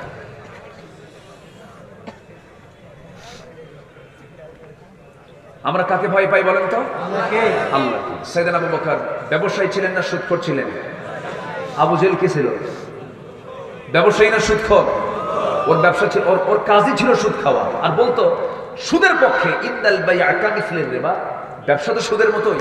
যেরকম নাউজুবিল্লাহ, এরকম আবু জেহেলের মতো কথা এখন আছে না নাই? যারা সুদের কারবার করা বলে এটা ব্যবসায়ী, মানে একদম আবু জেহেলের খালাতো ভাই, ঠিক কি না? আপন ভাই, ও বলতেছে আপন ভাই, খালাতো ভাই তো দূরে হয়ে গেল না? যাক, আপনি আমার সাথে ভালো ওয়াজ করছেন, জি ধন্যবাদ আপনাকে। সাইয়েদনা আবু বকর সিদ্দিক তিনি রাদিয়াল্লাহু তাআলা আনহু রাষ্ট্র ক্ষমতা তিনি চালান, আবার তিনি একটা টাইমে গিয়ে দোকানে বসতেন, কাপড়ের ব্যবসা করতেন। তো কাপড়ের ব্যবসায় তিনি একদিন বসেছেন, হঠাৎ করে এক কাস্টমার 1 বছর পর এসে বলতেছে, খলিফাতুল মুসলিমিন, এই কাপড়টা আমি নেব না। কেন? পছন্দ হয়। কি হয়নি? পছন্দ হয়নি, কাপড়টা আপনি ফেরত নেন। তিনি ফেরত নিলেন এবং টাকাও তাকে ব্যাক করলেন। ব্যবসায়ীর কাজ তো এটাই হওয়া উচিত। পছন্দ না হলে কি ফেরত যাবে না? যাবে। ফেরত নিলেন, টাকা দিয়ে দিলেন। এরপরে তিনি আল্লাহর কালাম তেলাওয়াত করছেন। আল্লাহর কালাম তেলাওয়াত করতে নিয়ে সবাই কিন্তু কোরআন একরকম বোঝে না, সবার বুঝ কিন্তু একরকম নয়। একই আয়াত পড়ে কেউ হাসবে, একই আয়াত পড়ে কেউ কাঁদবে, ঠিক কিনা বলেন? সাইয়েদনা আবু বকরের কোরআনের বুঝ আর অন্য সাহাবীদের কোরআনের বুঝ কখনো একরকম ছিল না। আমার নবীর সর্বশেষ বিদায় হজের ভাষণে একটা আয়াত নাজিল হয়েছিল। কি আয়াত সবাই বলেন? আল ইয়াউমা আকমালতু লাকুম দীনাকুম ওয়া আতমামতু আলাইকুম নি'মাতি ওয়া রাদিতু লাকুমুল ইসলাম দীনা। এই আয়াতটা সাহাবীদের জন্য ভয়ের আয়াত না, সান্ত্বনার আয়াত। সান্ত্বনা বলেন কিসের? ভয়ের কোন আয়াত এটা নয়, এটা হচ্ছে খুশির আয়াত। এই আয়াতের অর্থ হলো, সাহাবীরা তোমরা জেনে রেখে দিও, আজকের দিনে আমি দিনটাকে পরিপূর্ণ করলাম, আর তোমাদের যত আমলনামা, তোমাদের যত কাজ, এই কাজের উপরে আমি আল্লাহ সন্তুষ্ট হয়ে গেলাম। সাহাবীরা হাসিতে আনন্দে বাগবাগ হয়ে যাচ্ছে, সব সাহাবীরা হাসে। কিন্তু সামনে থেকে আস্তে করে আয়াতটা যখন নাজিল হলো, সাইয়েদনা আবু বকর সিদ্দিক রাদিয়াল্লাহু তাআলা আনহু সেখান থেকে বের হয়ে আড়ালে এসে ডুকরে ডুকরে কাঁদে। আমার নবীজি বলছেন, ও সাহাবীরা, সবাইকে দেখতেছি আমি, কিন্তু আমার আবু বকরকে দেখি না। কোথায় আবু বকর? দেখো তো, কোথায় গেল আবু বকর? পাশে গিয়ে কয়েকজন সাহাবী গিয়ে দেখেন তিনি কাঁদতেছেন। কাঁদতে কাঁদতে তিনি বেকারার হয়ে যাচ্ছেন। বলা হলো, ও আমার ভাই আবু বকর, তুমি কাঁদো কেন? আমরা তো আনন্দ করছি, আয়াত নাজিল হয়ে গেছে, আল্লাহ পাক আমাদের প্রতি রাজি হয়ে গেছেন, খুশি হয়ে গেছেন। তিনি বলছেন, শোনো, তোমরা আনন্দ করছো ভালো কথা, কিন্তু আমার প্রাণের চেয়ে প্রিয়, জানের চেয়ে প্রিয় রাসূল আর পৃথিবীতে থাকবেন না। জোরে বলে সুবহানাল্লাহ, জোরে বলে সুবহানাল্লাহ। আমার নবীজি থাকবেন না কেন? কেন কি হয়েছে? সঙ্গে সঙ্গে তিনি বললেন, ইসলাম তো পরিপূর্ণ হয়ে গেছে, আকমালতু লাকুম দীনাকুম। দিন পরিপূর্ণ হয়ে গেলে নবীজির নবুয়তের কাজও শেষ হয়ে গেছে রে। নবীজি আমার বাঁচবেন না, নবীর সুন্নাত দুনিয়া আমি থাকবো কেমনে? সেই জন্য আমি কাঁদি। দেখেন সব সাহাবী হাসে, আবু বকর কাঁদেন। তিনি ওই ব্যবসা করার পরে, ওই কাপড়টা ফেরত নেওয়ার পরে তিনি যখন একটা আয়াত পড়ছিলেন, কোন আয়াতটা? এটাও আশার আয়াত, এটাও আনন্দের আয়াত, কিন্তু তিনি কাঁদতেছিলেন। ইন্নাল্লাহা আশতারা মিনাল মুমিনিনা আনফুসাহুম ওয়া আমওয়ালাহুম بأن لهم الجنة يقاتلون في سبيل الله فيقتلون ويقتلون وعدا عليه حقا في التوراة والإنجيل والقرآن জোরে বলুন আল্লাহু আকবার। আল্লাহ তাআলা মুমিনের জান এবং মালকে জান্নাতের বিনিময়ে কিনে নিয়েছেন। আল্লাহ তাআলা জান এবং মাল চান, আর আল্লাহ আমাকে কি দিবেন? আস্তে কোন কেন? Give and take, give and take. তুমি দিবা, আমি তোমাকে দেব। তুমি আমাকে মাল এবং জানটা দিয়ে দিবা, জান এবং মালটা দিবে, আমি তোমাকে জান্নাত দিয়ে দেব। এটা তো আনন্দের কথা। কিন্তু এই আয়াতটা পড়ে যখন আবু বকর সিদ্দিক রাদিয়াল্লাহু আনহু কাঁদতেছেন, এমন সময় সবাই তাকে বলে ফেললো, আবু বকর তুমি কাঁদো কেন? কি কান্নার কারণ? তিনি বলছেন, শোনো, এই কান্না আমার আসতো না, কিন্তু আয়াতের ব্যাখ্যা আজকে কাপড় ফেরত নিয়ে টের পাইছি। কাপড় ফেরত নিয়ে তুমি কেমনে টের পাইলা? সঙ্গে সঙ্গে তিনি বলছেন, শোনো, আমার আজকে সকালবেলা এক কাস্টমার এসে বলতেছে, ও দোকানদার আবু বকর, এই কাপড়টা আমার পছন্দ হয় নাই, 1 বছর আগে নিয়েছিলাম কিন্তু আমার পছন্দ হয় নাই, এই যে টাকাটা, কাপড়টা ফেরত নাও, টাকাটা আমাকে ফেরত দিয়ে দাও। আমাকে কাপড়টা ফেরত দিলাম, আমি নিলাম, টাকাটাকে ফেরত দিয়ে দিলাম। কিন্তু এরকম একটা চিন্তা আমার মধ্যে দারুণ দানা বাঁধতেছে, আমি আল্লাহর ভয়ে ভিতর সন্ত্রস্ত হচ্ছে। কেন? ওয়াকশাল্লাহ। কি বলেন? ওয়াকশাল্লাহ কয় নাম্বার কাজ? 2 নাম্বার কাজ ওয়াকশাল্লাহ। সঙ্গে সঙ্গে তিনি বলছেন, আমি আল্লাহকে দারুণ ভয় পাচ্ছি, আল্লাহ যেন আমার সঙ্গে কেমন আচরণ করবেন জানি না। হাসরের ময়দানে সবার সামনে আল্লাহ যখন আমাকে ডাক দিয়ে বলবেন, আবু বকর এইদিকে আয়, আমাকে যখন কাছে ডাকবেন, ডেকে নিয়ে বলবেন, আবু বকর তোর হিজরত, তোর নামাজ, তোর যাকাত, তোর হজ, তোর ব্যবসা, তোর খেলাফতের দায়িত্ব একটাও আমার কাছে পছন্দ হয় নাই, যা তোর আমলনামা তুই নিয়ে যা। আমি যাব কোথায়? আল্লাহু আকবার বলেন। আমি কোথায় যাব? আমাকে যদি আল্লাহ ফেরত দিয়ে দেন, আমার তো কোনো উপায় নাই। ওয়াকশাল্লাহ। আমরা কাকে ভয় করব? আমরা কার রহমত চাইবো? কার রহমত চাইবো? আমরা আল্লাহর রহমত চাইবো। আমার ভাইয়েরা, ওসমান রাদিয়াল্লাহু তাআলা আনহু জান্নাতের সংবাদ দুনিয়াতে পাওয়ার পরেও মাঝে মাঝে আফসোস করতেন আর কাঁদতেন আর বলতেন, আল্লাহ, দুনিয়ার জিন্দেগিতে কত বন্ধু বান্ধবের সঙ্গে আড্ডা মারি, কিন্তু মরার পরে কবরে কোনো বন্ধু বান্ধব তো পাবো না, কেমনে দিনগুলো কাটবে? আবু বকর সিদ্দিক রাদিয়াল্লাহু আনহু মাঝে মাঝে বলতেন, আল্লাহ গো, এই দুনিয়াতে আমাকে মানুষ কেন বানালা? আমাকে পাখি যদি বানায়া দিতা, আমার কোনো হিসাব দেওয়া লাগতো না। এত বড় দামি দামি সাহাবীদের চেতনার মধ্যে কি ভয় কাজ করেছে? কার ভয়? আসতে বলবেন না, কার ভয়? আল্লাহর ভয়। ওয়া আম্মা মান খাফা মাকামা রাব্বিহি ওয়া নাহান নাফসা আনিল হাওয়া ফাইন্নাল জান্নাতা হিয়াল মাওয়া। জোরে বলুন আল্লাহু আকবার। যার দিলের মাকামে আল্লাহর ভয়টা জাগ্রত হয়ে যাবে, তার জন্য জান্নাতে মাওয়া। একজন মহিলাও কম ছিলেন না, সেই মহিলার নাম হচ্ছে আসিয়া। তার নাম কি? আসিয়া। আমার মা একটু মনোযোগ দিয়ে শোনেন, এই আসিয়া আল্লাহকে কি পরিমাণ মহব্বত করেছেন, কি পরিমাণ ভয় করেছেন, দেখেন কি কাছে টেনেছেন আল্লাহকে। যখন আসিয়ার স্বামী, তার নাম কি? তার নাম কি? সেই ফেরাউন এখন আছে না নাই? মরা না তাজা? সুস্থ না শুটকি? সুস্থ না শুটকি? শুটকি করে রেখেছেন। গোটা পৃথিবীর নব্য ফেরাউনদের জন্য শিক্ষণীয় করে রেখে দিয়েছেন। এই ফেরাউন জুলুম করতে করতে নিজের বউ পর্যন্ত বাদ দেয় নাই। বউকে টেনে নিয়ে বলছে, বউ, ইসলামটা ছেড়ে দে, আল্লাহর ভয় ছেড়ে দে, আল্লাহর আনুগত্য ছেড়ে দে, মুসার দিন ছেড়ে দে। সঙ্গে সঙ্গে আসিয়া বলছেন, স্বামী, আমি আপনাকে মহব্বত করি, সব ছাড়বো, কিন্তু আমি আল্লাহকে ছাড়বো না। আনুগত্য কার? আসতে বলবেন না, কার? শেষ পর্যন্ত আসিয়া আলাইহিস সালাতু ওয়াস সালামের ব্যাপারে ফেরাউন করলো কি? মন্ত্রী পরিষদের বৈঠকে ডাকলো, সমস্ত লোককে ডেকে বলছে, আজকের এজেন্ডা হলো আমার বউকে নিয়ে। সবাই বলে, বউ কিনে কোনোদিন এজেন্ডা হয় নাকি? হ্যাঁ, আমার বউ সবচেয়ে বড় শত্রু হয়ে গেছে, সেই ইসলামটা গ্রহণ করেছে, আমি ওকে বাঁচাবো না, আমি ওকে দুনিয়া থেকে বিদায় করে দেব। এই জাতীয় কথা যখন সিদ্ধান্ত চূড়ান্ত হলো, ফেরাউন বলল, শোনো, জল্লাদ রেডি করো, আমি আমার নিজের হাতে আসিয়াকে দুনিয়া থেকে বিদায় করে দেব। আসিয়া আলাইহিস সালাতু ওয়াস সালাম বলছেন, আমার স্বামী গো, আপনি আমাকে টুকরো টুকরো করলেও আমি আল্লাহর পথ থেকে বিচ্যুত হব না।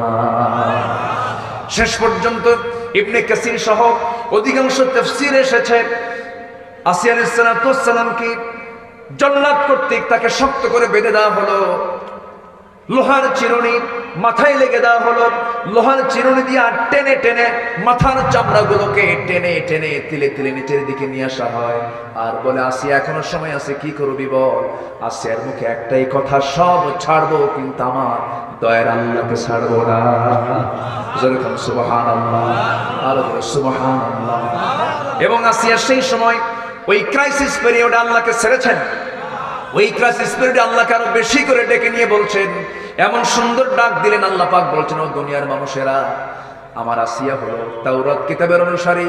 ও উম্মতে মুহাম্মাদিরা, তোরা কোরআনকে মানবি, কিন্তু সে কোরআনেও কিন্তু আমি আসিয়ার দোয়াটা বাদ দিলাম না।